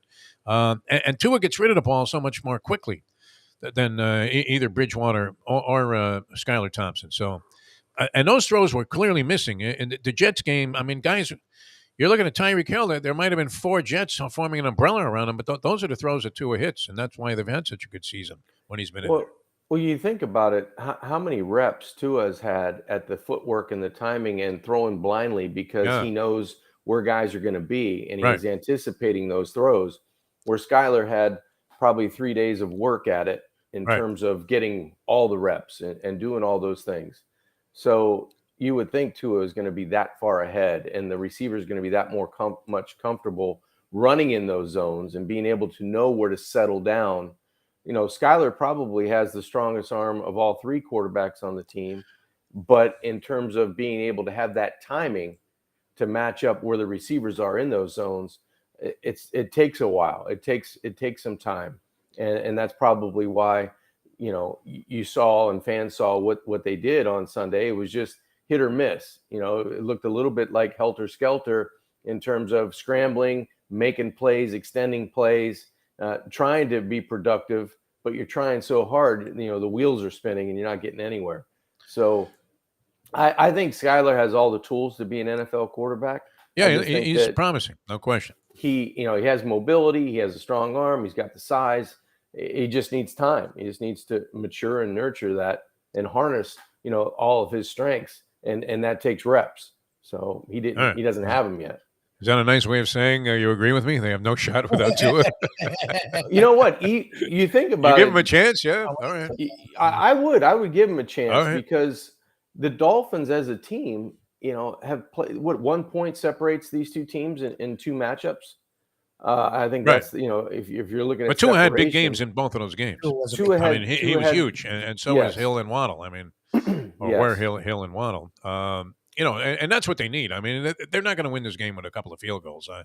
I would think that Buffalo is going to put up 30 points in the ball game, and the over players might be tempted to take a shot, whatever the total is. The under players, wow! I mean, were they? Kazatsky, man, I saw dancing in the streets on Biscayne Boulevard, John Congemi, yesterday, as the underplayers, usually a bunch of lowlife, pessimistic, I mean, sarcastic, I mean, guys that hate to have fun. They're betting the under. All right. And they're dancing, man. They were dancing to bar mitzvah music yesterday. As 3-3 at halftime was just absolutely abysmal. Oh, how about the end of the game? That had to affect you. The Salucci playing, killed me. It killed me. He actually had 3 and a hook with the Jets. Oh, my. 3 and a hook. I mean, you were getting 3 and a hook. I went upstairs. Actually, I got a celebratory drink because I was getting 3 and a hook from my buddy there with the Jets. And, I'm hoping the Dolphins win the game because I think it would have been just really a catastrophic collapse to finish 8-9 and lose at home to a Jet team that was being quarterbacked by Joe fucking Flacco. I mean, nothing against Flacco. Great that he has the ability to still be in the league, which is only eclipsed in my amazement. It's not, you know what? It's not even close to how amazing it is that Chad Checkdown Henne is still in the league. Did you see that Henne sighting with Kansas City Chiefs? Yes, I I'm like, who's this guy? I thought he was, I really thought it was his son. Who's the guy? Weather in Buffalo Sunday is a high of 29 and not a lot of wind, maybe 8 to 10 miles an hour. So, it's not going to be one of those just rainy, nasty. It's going to be unseasonably cold. warm. Yes. Yeah. At 30. Those guys are crazy too. Did you see the Buffalo? I know the fans were, naturally inspired by this DeMar Hamlin thing, which has been a great story. And, it's, amazing to see that this guy's actually looking like he's going to be okay and completely. And I don't know if he plays football or whatever, but I do believe that was a fluke, like one of those things that the way they described it, where he just got hit in between heartbeats in this exact spot, like this guy, Chris Pronger in hockey. And, the guy turned out to be fine. He came back, I believe, and played many years after that, if I'm not mistaken. But, the fans are out there literally in T-shirts, man, eating kielbasa in the parking lot like it was nothing. I mean, they just dug themselves out from 48 feet of snow that fell in a half an hour, a couple of weeks ago. And they're out there like it's a summer day, man. I mean, having been in that area and gone to school at the Q, well, you probably experienced some of this at Pittsburgh, but not quite not as bad frigid. As Buffalo. Yeah. Buffalo is a unique situation. So, but I have all the admiration in the world for their loyal fans because, I guess it is important to deal with cold to have like a few hundred extra pounds on you, even if we're talking about the women. I shouldn't have said that. Sorry, John. I don't want to drag you into this stuff. No. It's okay. All right, let's talk about some of the other stories in the league here. But before we do, and then, of course, the championship game tonight, which we haven't even paid any attention to. I don't know why. I'm tempted to take the points with TCU and just take a shot there that they can give Georgia a game. If they don't, it would be no giant surprise, but even a backdoor cover would be okay, right, with Duggan. But we'll get into that and some of the other storylines in the NFL and a little playoff synopsis here in the Pigskin Playbook. But, and the time's running short on this, Lubie. Maybe it's going to be a postseason appearance down there. It's Jimmy Johnson's Big Chill. But have you been down recently, John? Because it's been marvelous weather. No, I was down about a month ago, and that was a great time. Went on the weekend. It was on a Saturday. It was great. Now, did your dad meet you down there? I'm sorry? Did your father meet you down there? Because he is the Cab Calloway of the whole Congemi clan there. He was already there, believe it or not. So he was already camped out. So I met him down there. And cool. Yeah, all right. We had a great time. Just hung out outside and watched college football underneath the tiki bar. Had a couple drinks, a couple appetizers, and it was awesome. It was just a relaxing setting, and it doesn't get much better than just chilling. I mean, you just do whatever you want. You go from one area to the next, and it just keeps getting better and better at Jimmy Johnson's Big Chill. Doesn't your dad have like a signature dish that he likes? Does he order a variety of things, or has he always got a go-to thing like like Lubie would with the pork nachos? Most of the time, we don't have a choice. Whatever Dominic brings out, we're going to take, right? Okay. Yeah. So we're looking at a menu. He goes, "I got you guys. I got you guys." Oh, and then some peel and eat shrimp will come out, or we'll have some crab cakes, or something else will come out that's better than the next thing. So it's that's one of the fun things there. You have a variety of food options to choose from, and it's first class service all the way. And, these sentiments confirmed by some of the people on the Mike Mayo page on Facebook, Let's Eat South Florida, and also on Facebook, where we've seen a couple of postings about Jimmy Johnson's Big Chill. And, you're not necessarily thinking that a coach is going to be running a place, of this caliber. I guess, Ditka had success with the steakhouse, and there are other coaches that have had restaurants that were very, very popular. But wow, this really epitomizes what Jimmy is all about, man. The freshest of seafood and the whole vibe there, just very relaxing, and all the reasons that Jimmy Johnson wanted to relocate to the Keys, right there in evidence there at Jimmy Johnson's Big Chill. All right, we'll come back with more. I'm giving Dan Campbell a couple of votes for Coach of the Year. What do you think, You John should. Congemi? I like it. That was great last night. That was awesome. How about the sideline interview? Was that the greatest? That was great, man. I love that. What confidence he had in his players, too. Yeah, it was great. Oh, no, Good and the snot was coming out of his nose, and his face was all red from cold. And you could tell that he just maybe had like, a little snack during halftime of glass, and maybe even ate like a brick in front of his team to say, hey, let's go, man. We got this covered. That was great, man. No, he was great. But what a job, man. 8-2. Finished the season and beating the Packers and having the fortitude to hang in there and play that tough against a Packer team that supposedly, some people were saying might have even had a shot to go and win it all, right? In a somewhat wide open NFC. Although Philadelphia is there, it should be respected at 14-3, not too bad, even with competing quarterbacks. All right, coming back with more with John Congemi in a moment here on a Peel Yourself Off the Mat Monday. The Pigskin Playbook continues in a moment. Now that the time. I kind of like that Pigskin Playbook thing. It's stuck with me now. It's 8:28.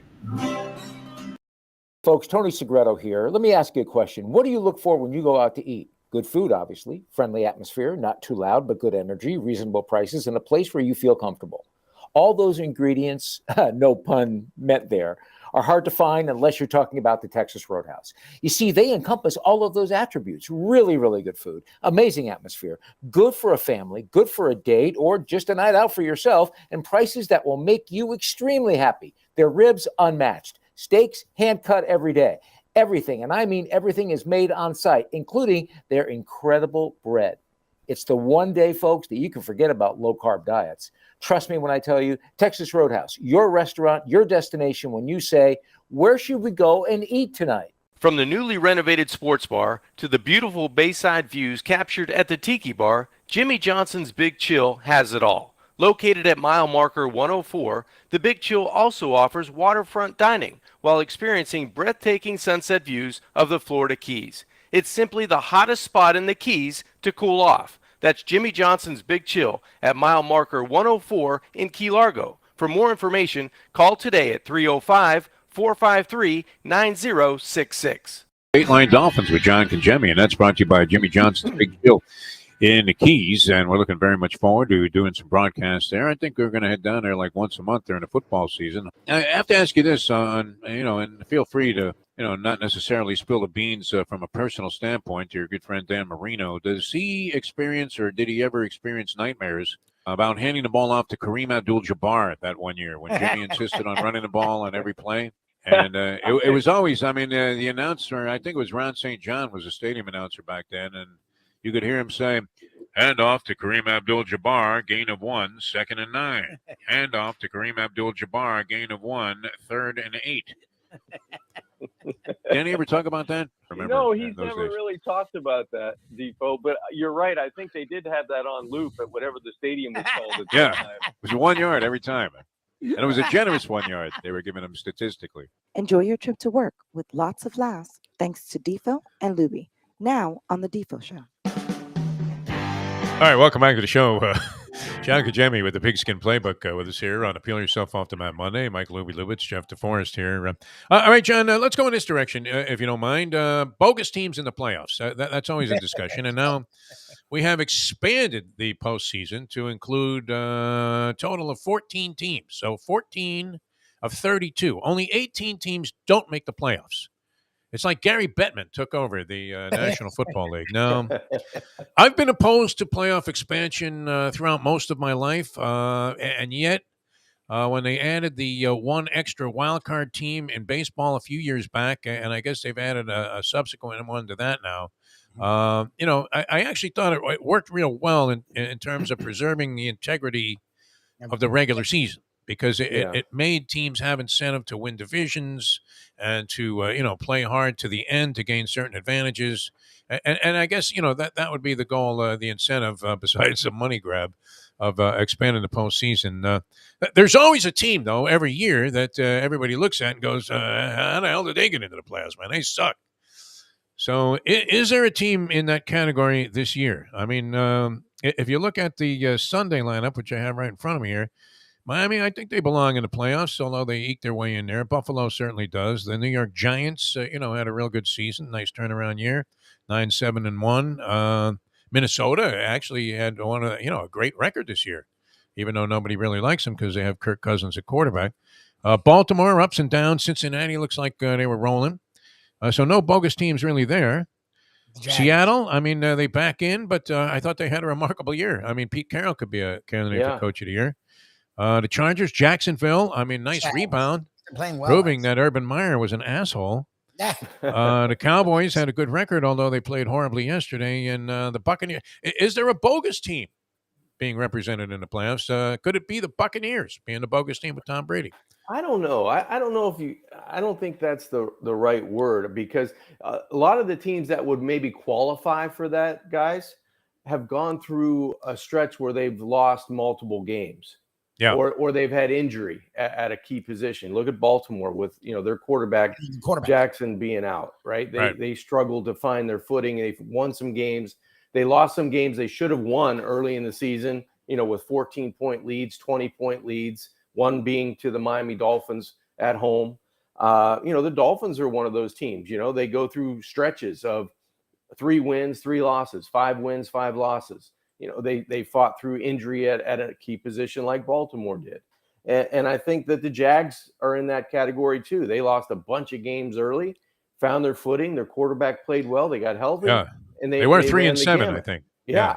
Earlier this year. So it's a league of stretches. If you don't have a dominant quarterback or a dominant defense or a running game that can, withstand, some bad games where you end up eking out some wins. There's some elite teams, and then everybody else is in the playoffs that are bunched together. And that, in my opinion. That was great too. I mean, I don't know if you've probably been in this spot sometime during your athletic career where, your incentives kind of went up in smoke, as was the case with Detroit last night. And then to go into Lambeau Field where, I had a guy come up to me at the track and ask me what I thought about Green Bay having possibilities to actually get into the Super Bowl. And I thought, well, you know what? I don't know that I would totally dismiss that. And yet, I mean, this was as improbable. People just overlooked Detroit last night. But it's not easy to stay incentivized when you knew that you had lost all chance when Seattle managed to win that game in overtime. I guess that knocked them out, and win or lose. But, I mean, you really had to admire that, the way they fought tooth and nail there and ended up coming up with a dramatic victory. And Jared Goff might be the comeback player of the year this year. Well, just look at Jared Goff and what he's done under Dan Campbell. You know, I mean – And look at this team, the way they've played all year. I mean, they play hard. Yeah, nothing to play for early in the year. They were being coached as hard as possible during training camp, beginning of the season, and nothing changed as the season went on. They just started to play better. They started to get out of their own way. And Aaron Glenn on defense, the defensive coordinator, did a really good job. There was a lot of good there that has happened in terms of the way the players responded to the way they were being coached, and you could tell that they were playing for each other. That football team is truly a team. And I think Jared Goff, no one would have expected his level of play to get where it was and where you felt like what type of quarterback he was with the Rams in his first couple of seasons, in Detroit, and now where he's at now in terms of his completion percentage, the way he plays, his accuracy, his toughness, all the things that make you a really good quarterback. It's funny because I mean they swap with the Rams, an aging Matthew Stafford, who has an excellent year, his first year with the Rams, and then essentially was a non-participant for the most part this year, and for all we know, I mean could be to the point where he's diminished enough to be finished with elbow problems.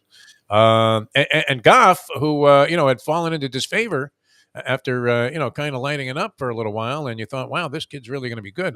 When I first saw him, he was throwing grounders like 2 hoppers to short, just on like a pass in the flat. He would turn and the ball had bounced twice. You're like, my God, how could this guy be a pro quarterback?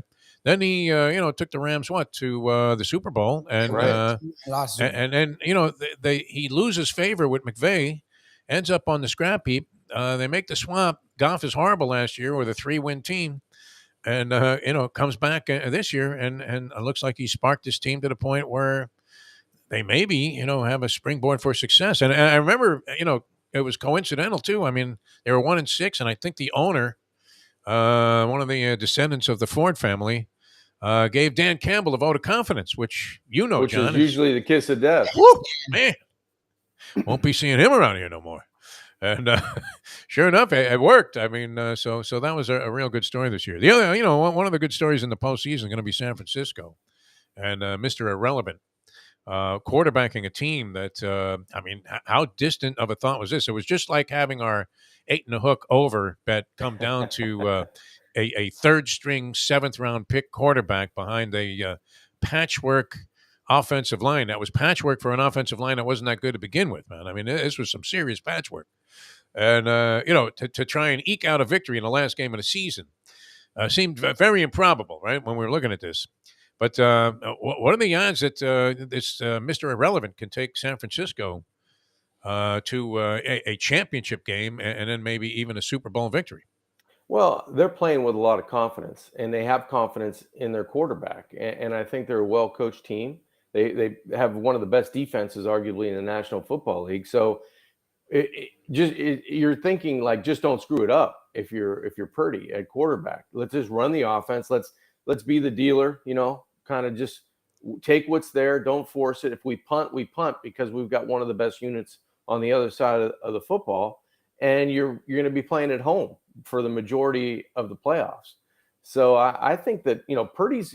He's not a quarterback that has to be, everybody says every quarterback manages a game. I don't care if you're the Tom Brady or you're the last guy, you're Mr. Irrelevant, like, Purdy is. But you have to be able to be smart in managing. You have to be able to know when to take your chances. You have to know when to push the envelope. You have to know when you want to prompt your offense coordinator. Hey, let's go tempo now.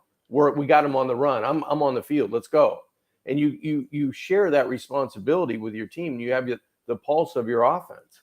And this is a kid that has that it factor. You watched him in college. He always made good plays. He was a sound quarterback. He played on an above average team that I think he made them a little bit better. And I think he's adding to what San Francisco does. I mean, he watched Jimmy Garoppolo run this offense. He watched the way he was coached. He watched what he was asked to do. And he probably said, you know what, I could probably do that and maybe enhance it a little bit. So I think he fell into a good situation there. Well, and that's my thing with the Niners. It's so funny because people are like, well, he's no Hurts. And I'm like, who's Hurts? Like Jalen Hurts. And he turned out to be better than I thought he would be. He's not Rodgers or like Jalen Hurts has had a phenomenal year. He has. Because of the same thing Purdy's doing. They've surrounded him with a great offensive line, a great defensive line, a really good running game. They've given him a lot of talent. So he doesn't have to do much.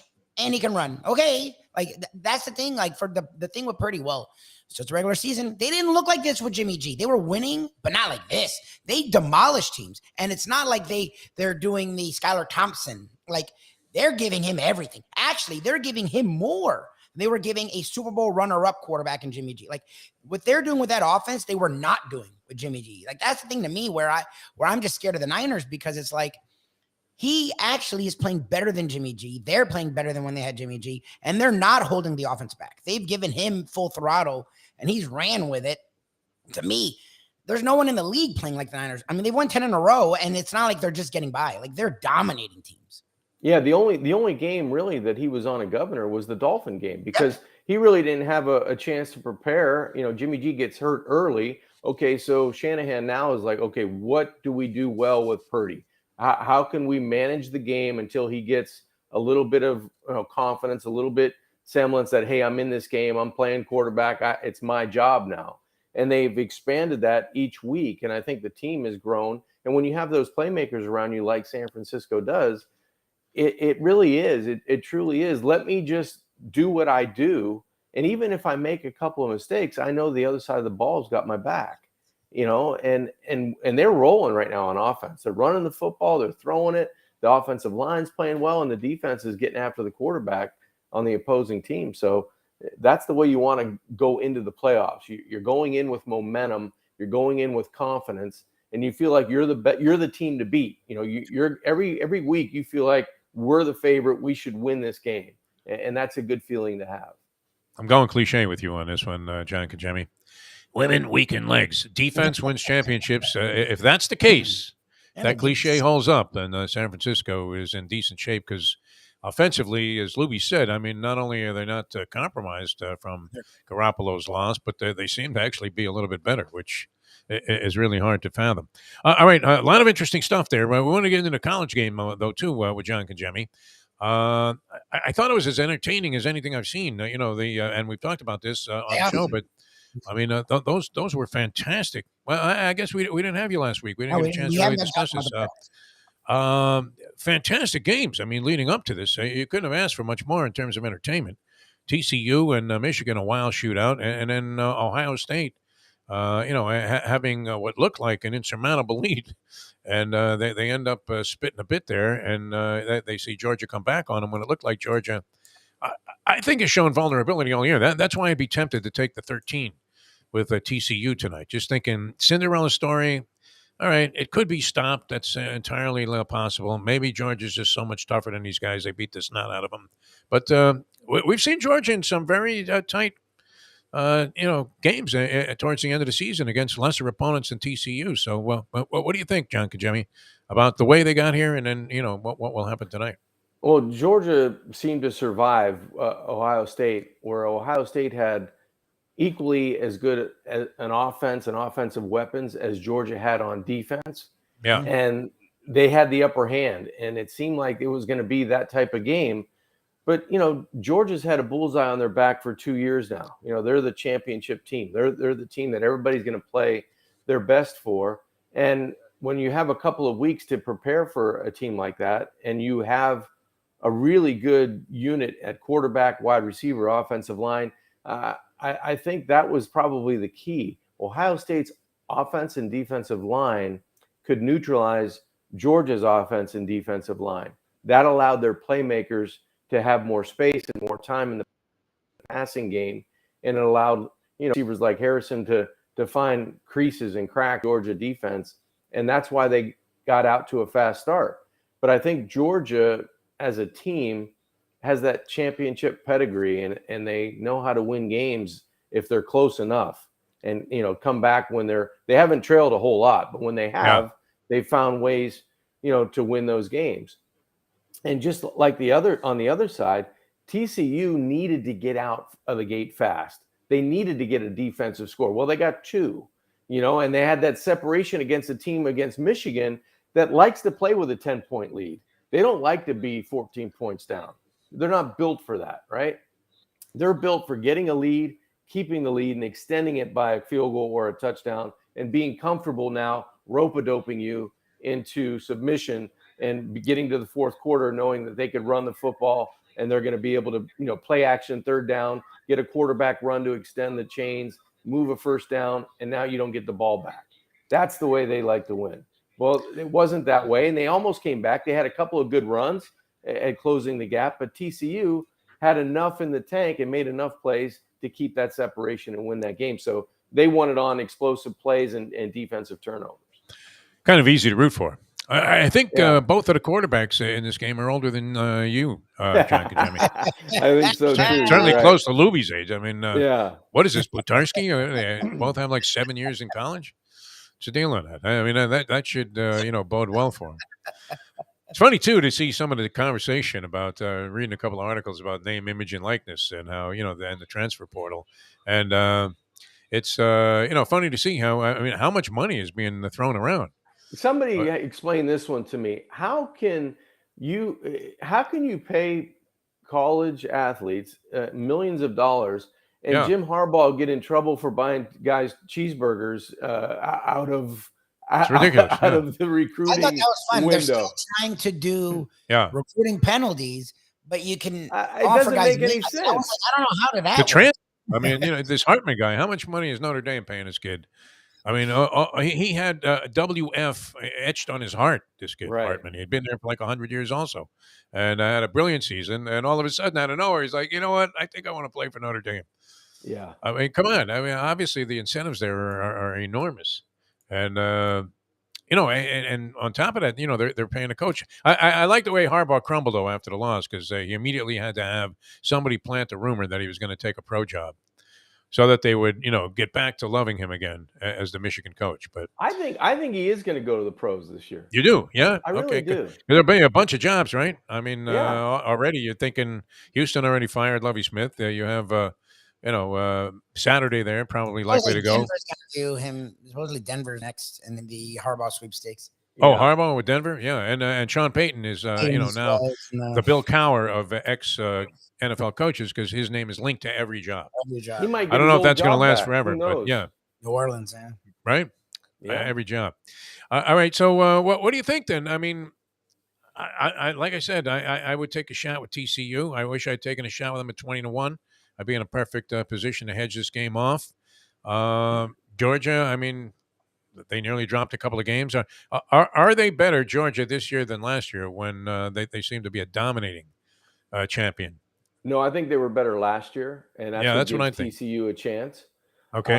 If I'm wagering it in the game, I might take a look at TCU, but I think Georgia's going to win the game. I think this is going to be one of those games where it's going to be closer than expected in the first quarter, because TCU is going to be playing with a lot of emotion.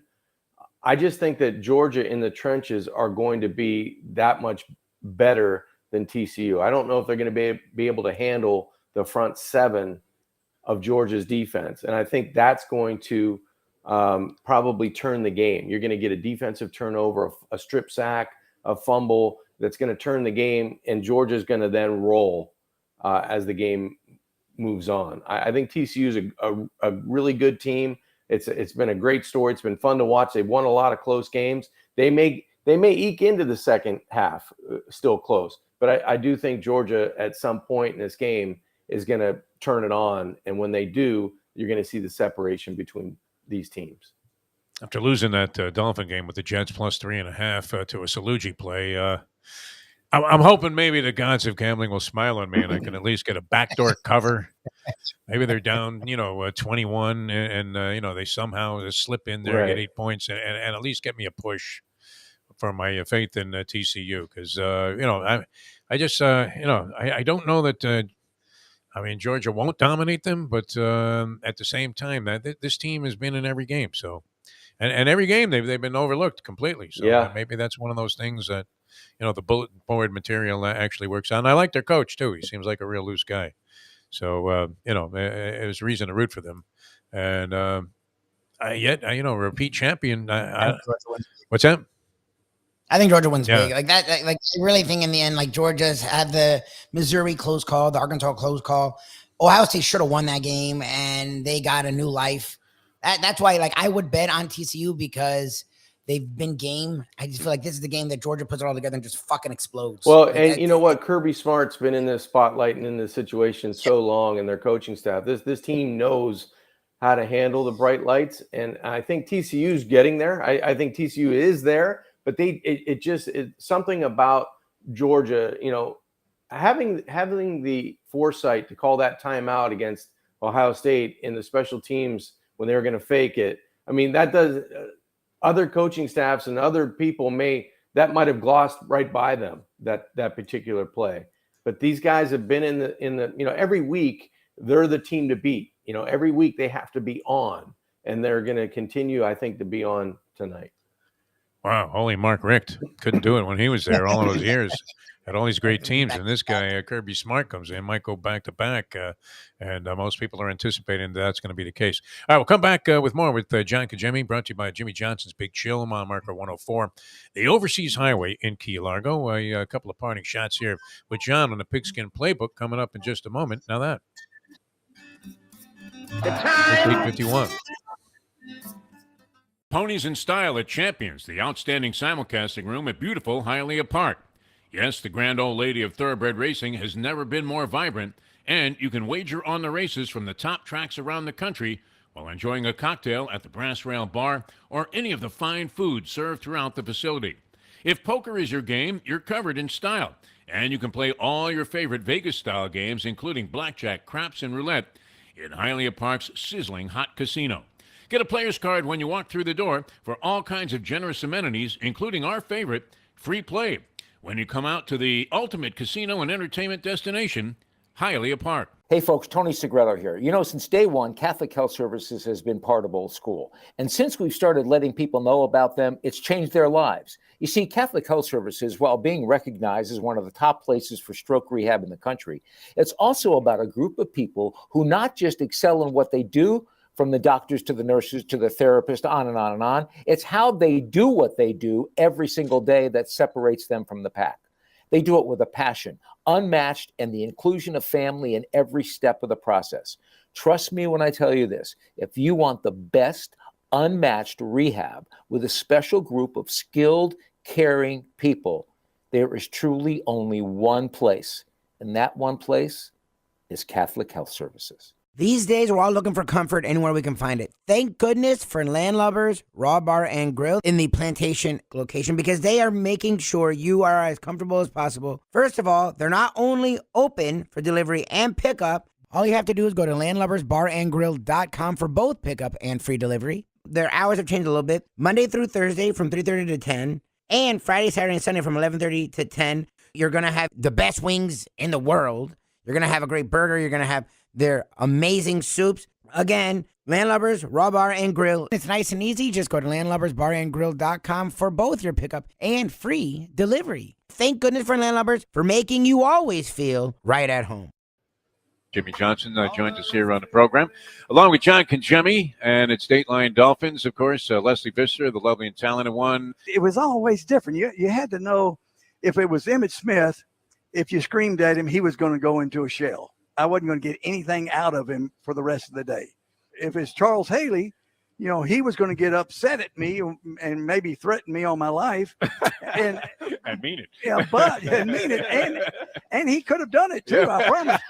But when he went into my office, he said, Coach, just get on to me one-on-one. Don't do it in front of the other players. Now, Michael Irvin, I could cuss him like a sailor. And the more I cussed him, the harder he worked. From South Florida to the entire world, thank you to the iHeartRadio app. Here is Defo, joined by Lubie, on the Defo Show. All right, welcome back to the show. Peeling yourself off to Mad Monday. A lot of fun today. Another hour of the Pigskin Playbook just flying by here with John Congemi. A couple of things that we want to get to before we make our exit here on the program this morning. I would assume that there's a huge brotherhood of Pittsburgh Panther football players. All right. It seems that way. The city seems to be kind of the frame of mind that they're going to honor Steelers forever. I do remember, and I've mentioned this a few times, being in Pittsburgh one time doing some work with the NFL alumni. We were going to a baseball game at Three Rivers, and we were at some bar, local watering hole, and, some obscure Steeler walked in, John. I had no idea who he was. I mean, it wasn't Frenchie Fuqua, right? And you would have thought, wow, I mean, this guy never was going to be able to buy a drink. I mean, they were so into it, hey, another round for everybody, because they love their players there. And I would imagine, some of that, is involved with the university, with Pittsburgh, University of Pittsburgh. But we talked to Charlie Partridge about DeMar Hamlin. It's a great story now because the guy's going to be okay, but did you feel some impact in that, being part of the brethren of Pittsburgh players? Yeah, absolutely. You felt, you knew right away who it was, and you go back and you start, calling people that you know and texting people that you know and reaching out that way. And other people are blowing up my phone. Hey, do you know how to get a hold of the family? Do you know how to do this? And it is that tight knit city and that tight knit group when you either play for a college team or a pro team in that city. You're a lifer, whether you like it or not, and they accept you and they put your arms around you. And you felt it. And you could see a lot of former Pitt players that are in the National Football League now wearing a Panthers jersey to their game. It wasn't a Buffalo Bill game. It was a Pittsburgh reference. Yeah. So, you felt it for sure. Absolutely, Defo. You're right on that one. Mike Tomlin, too, another non-losing season, man. He's right up there with Shula in, this kind of a streak. I believe Belichick is either tied with or one behind Shula for most playoff appearances. So he was denied either eclipsing or tying the great Don Shula, which that he is obsessed with. So that had to be particularly upsetting. What is this, the third or fourth year they've missed the playoffs?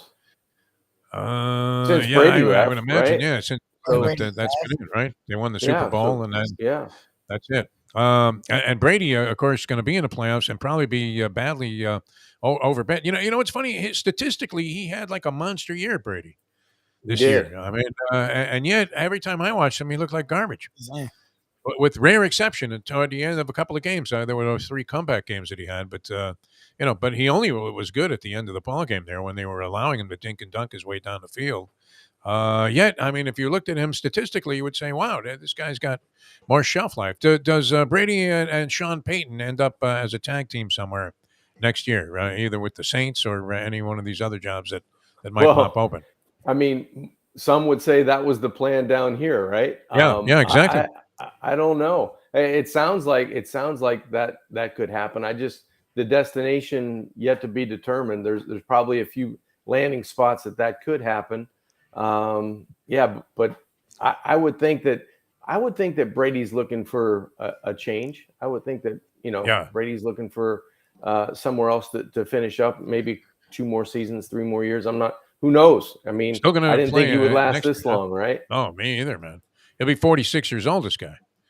I mean, Gump Worsley wasn't that old when he retired from the Rangers, I don't think. And he had been around since the 20s. What was George Blanda? Like 50. Yeah, he made it into his 40s, but he was playing primarily as a kicker then, was not, a mainstay as the starting quarterback. That'll be, I mean, did they go as a tag team? Is it like the Fabulous Kangaroos or Skull Murphy, Brute Bernard? I mean, if you get Brady, you get Sean Payton and vice versa. I don't know. The team that's doing it this time, you don't want to get caught. With your hand in the cookie jar. So I don't know. I don't think there's a chance that happens, but depending on where Sean Payton lands, you have to look at the dynamic of who you're throwing to as a quarterback, what the offense looks like. The Dolphin situation, when you bring in Tyreek Hill to add to Jalen Waddle and have such a, dynamic duo here, that's still, kind of surprises me that didn't get done in a fashion last offseason or 2 off seasons ago. But you have to look for a situation like that. Does Denver, excite you with the people that they have? But you just signed Russell Wilson for however many years. So you're looking around the league. Where else do you land as a coach quarterback combination that would entice you to go where you're, to leave somewhere else that's better than where you're at right now? George Payton, man. I don't even know how he's still in the country, the GM there at Denver, much less has a job. I mean, picks the worst coach, this side of Urban Meyer with this Hackett guy, and signs Russell Wilson long term, and it looks like he's a shot fighter. I mean, and trades the entire. I mean, wow. I mean, Seattle. We were saying this last week, John, on the show. I don't know that there's been a more lopsided deal, in sports history, aside from maybe the Babe for cash. Going to the Yankees from the Red Sox for this guy to have a chance to finance a failed Broadway show. All right, one last thing, John, and always a pleasure, my friend. Going to be a huge weekend. Begins on Saturday. You have 2 games on tap: Seattle and San Francisco, Chargers and Jacksonville. Both kind of interesting, and with a lot of different possibilities. What officiating atrocity will this year's postseason be remembered for? What kind of bad call are we going to see that everybody is going to be up in arms about and say, oh, I can't believe this? I mean, how did that go? I mean, I guess it was the Rams and the Saints, several years ago with just a blatant whiff on a call. Right. There seems to be pass interference both ways on almost every pass attempt. Would you agree? Yes. Somebody's holding or somebody's pushing, I mean, and some of the calls that aren't made are more outrageous than the ones that are. What do you think? Is there going to be an officiating atrocity that pops up in this year's postseason? I would think it would be a call or no call on a roughing the passer that extends a drive that leads to, a score. Yeah. You're always going to get the pass interference ones where they either don't call it or call it. But I think it's going to be, a hand to the face mask or a hand to the helmet that's kind of really a nothing call that's going to get called, depending if it's Brady or if it's a guy that's lesser known that doesn't get the call. And those things tend to lead to extending drives and points. Imagine it. I mean, Brady gets, by Dallas and extended into the next round of the playoffs and it couldn't happen to a better team than the Dallas Cowboys to be victimized by an atrocious, outrageous. The Washington game yesterday. Wow. Biased game. Yeah. I mean, that was horrible. I mean, and Washington was playing some schmank at quarterback that they just wanted to get a look at, who actually could throw the ball a little bit. Yeah. This kid. I don't know that he had a great game all the way around, but wasn't bad. And I'm with Lubie. I thought Jalen Hurts would never make it as a pro. When he got drafted, I thought that's a wasted pick, right? Because we thought Tua was vastly superior, and wow, he had a big year this year. Wildly entertaining NFL season, John Congemi, I would have to say. It was. And looking forward to the playoffs, and of course the college game tonight. Good luck with all of your wagering activity there. Always a pleasure, my friend. Thanks so much for being with us on the show today. Appreciate it, guys. Look forward to it. All right, very good. John also, can interpret Mike McDaniel quotes. So yes. What we should do is download a bunch of Mike McDaniel quotes next week and play them and have John interpret them. Explain what is he actually saying? Because in being extremely gracious with the press and a very, very accessible and likable guy, he has mastered the art of, it's almost like Benicio del Toro's character in The Usual Suspects, where you have no idea what the guy was saying the entire time, and he did it deliberately. Is that getting close to the truth, Lubie? He doesn't. I don't understand half of what he says these days, and I like McDaniel, but he's. Let's do that as a matter of routine now. We'll unload your Mike McDaniel quote of the day, and try to get people to interpret it. Sure. All right, and see what did he actually say with this. What does this mean? All right, Lubie, always a pleasure. We'll do the lunchbox later on today, right? And Mike Mayo is going to be joining us. He's coming off a red hot, smoking hot weekend, and then we have the draw for the winner of the brunch for two. Nice little $100 prize there. There's a lot of people getting a lot of it right, so I guess it's good. Very good. Yeah, no, that's great. I mean, the 24 people could get the right horse in the next some race on Saturday that we don't even know which one it is. I mean, it's a great contest. How that's working is beyond the scope of my wildest imagination. The restaurant thing, I can understand. People get it, right? I mean, the restaurants have been fairly commonly known. You would have to say Runyon's naturally a staple of the South Florida dining scene. We had Rock and Roll Ribs, Nico McBrain. I mean, kind of unique. We had a couple of other. It's called Q. From Wood that he pulled out of his rear, and then the one that had a New York. That one I could have lived without. Yeah, that was kind of wild. And then Burton Jacks. I think he had Burton Jacks. Burton Jacks was before that. Yep. Yeah, something like that. So Monero's, he had Monero's, which is very close to. That was close to Gulfstream and a longtime staple of the Gulfstream crowd. So we'll have the lunchbox later on today, the draw for the winner, and that'll be coming your way about 12 o'clock here on South Florida Live. Thanks so much for tuning in. Lubie, great job. Good to be with you on this Peel Yourself Off the Mount Monday. We'll do it again tomorrow at 7 o'clock with our show in the morning here on South Florida Live. And we'll see you next time as we leave you now that. The time. It's 9:05. Let's go to eat a damn snack. Look what they done to my soul.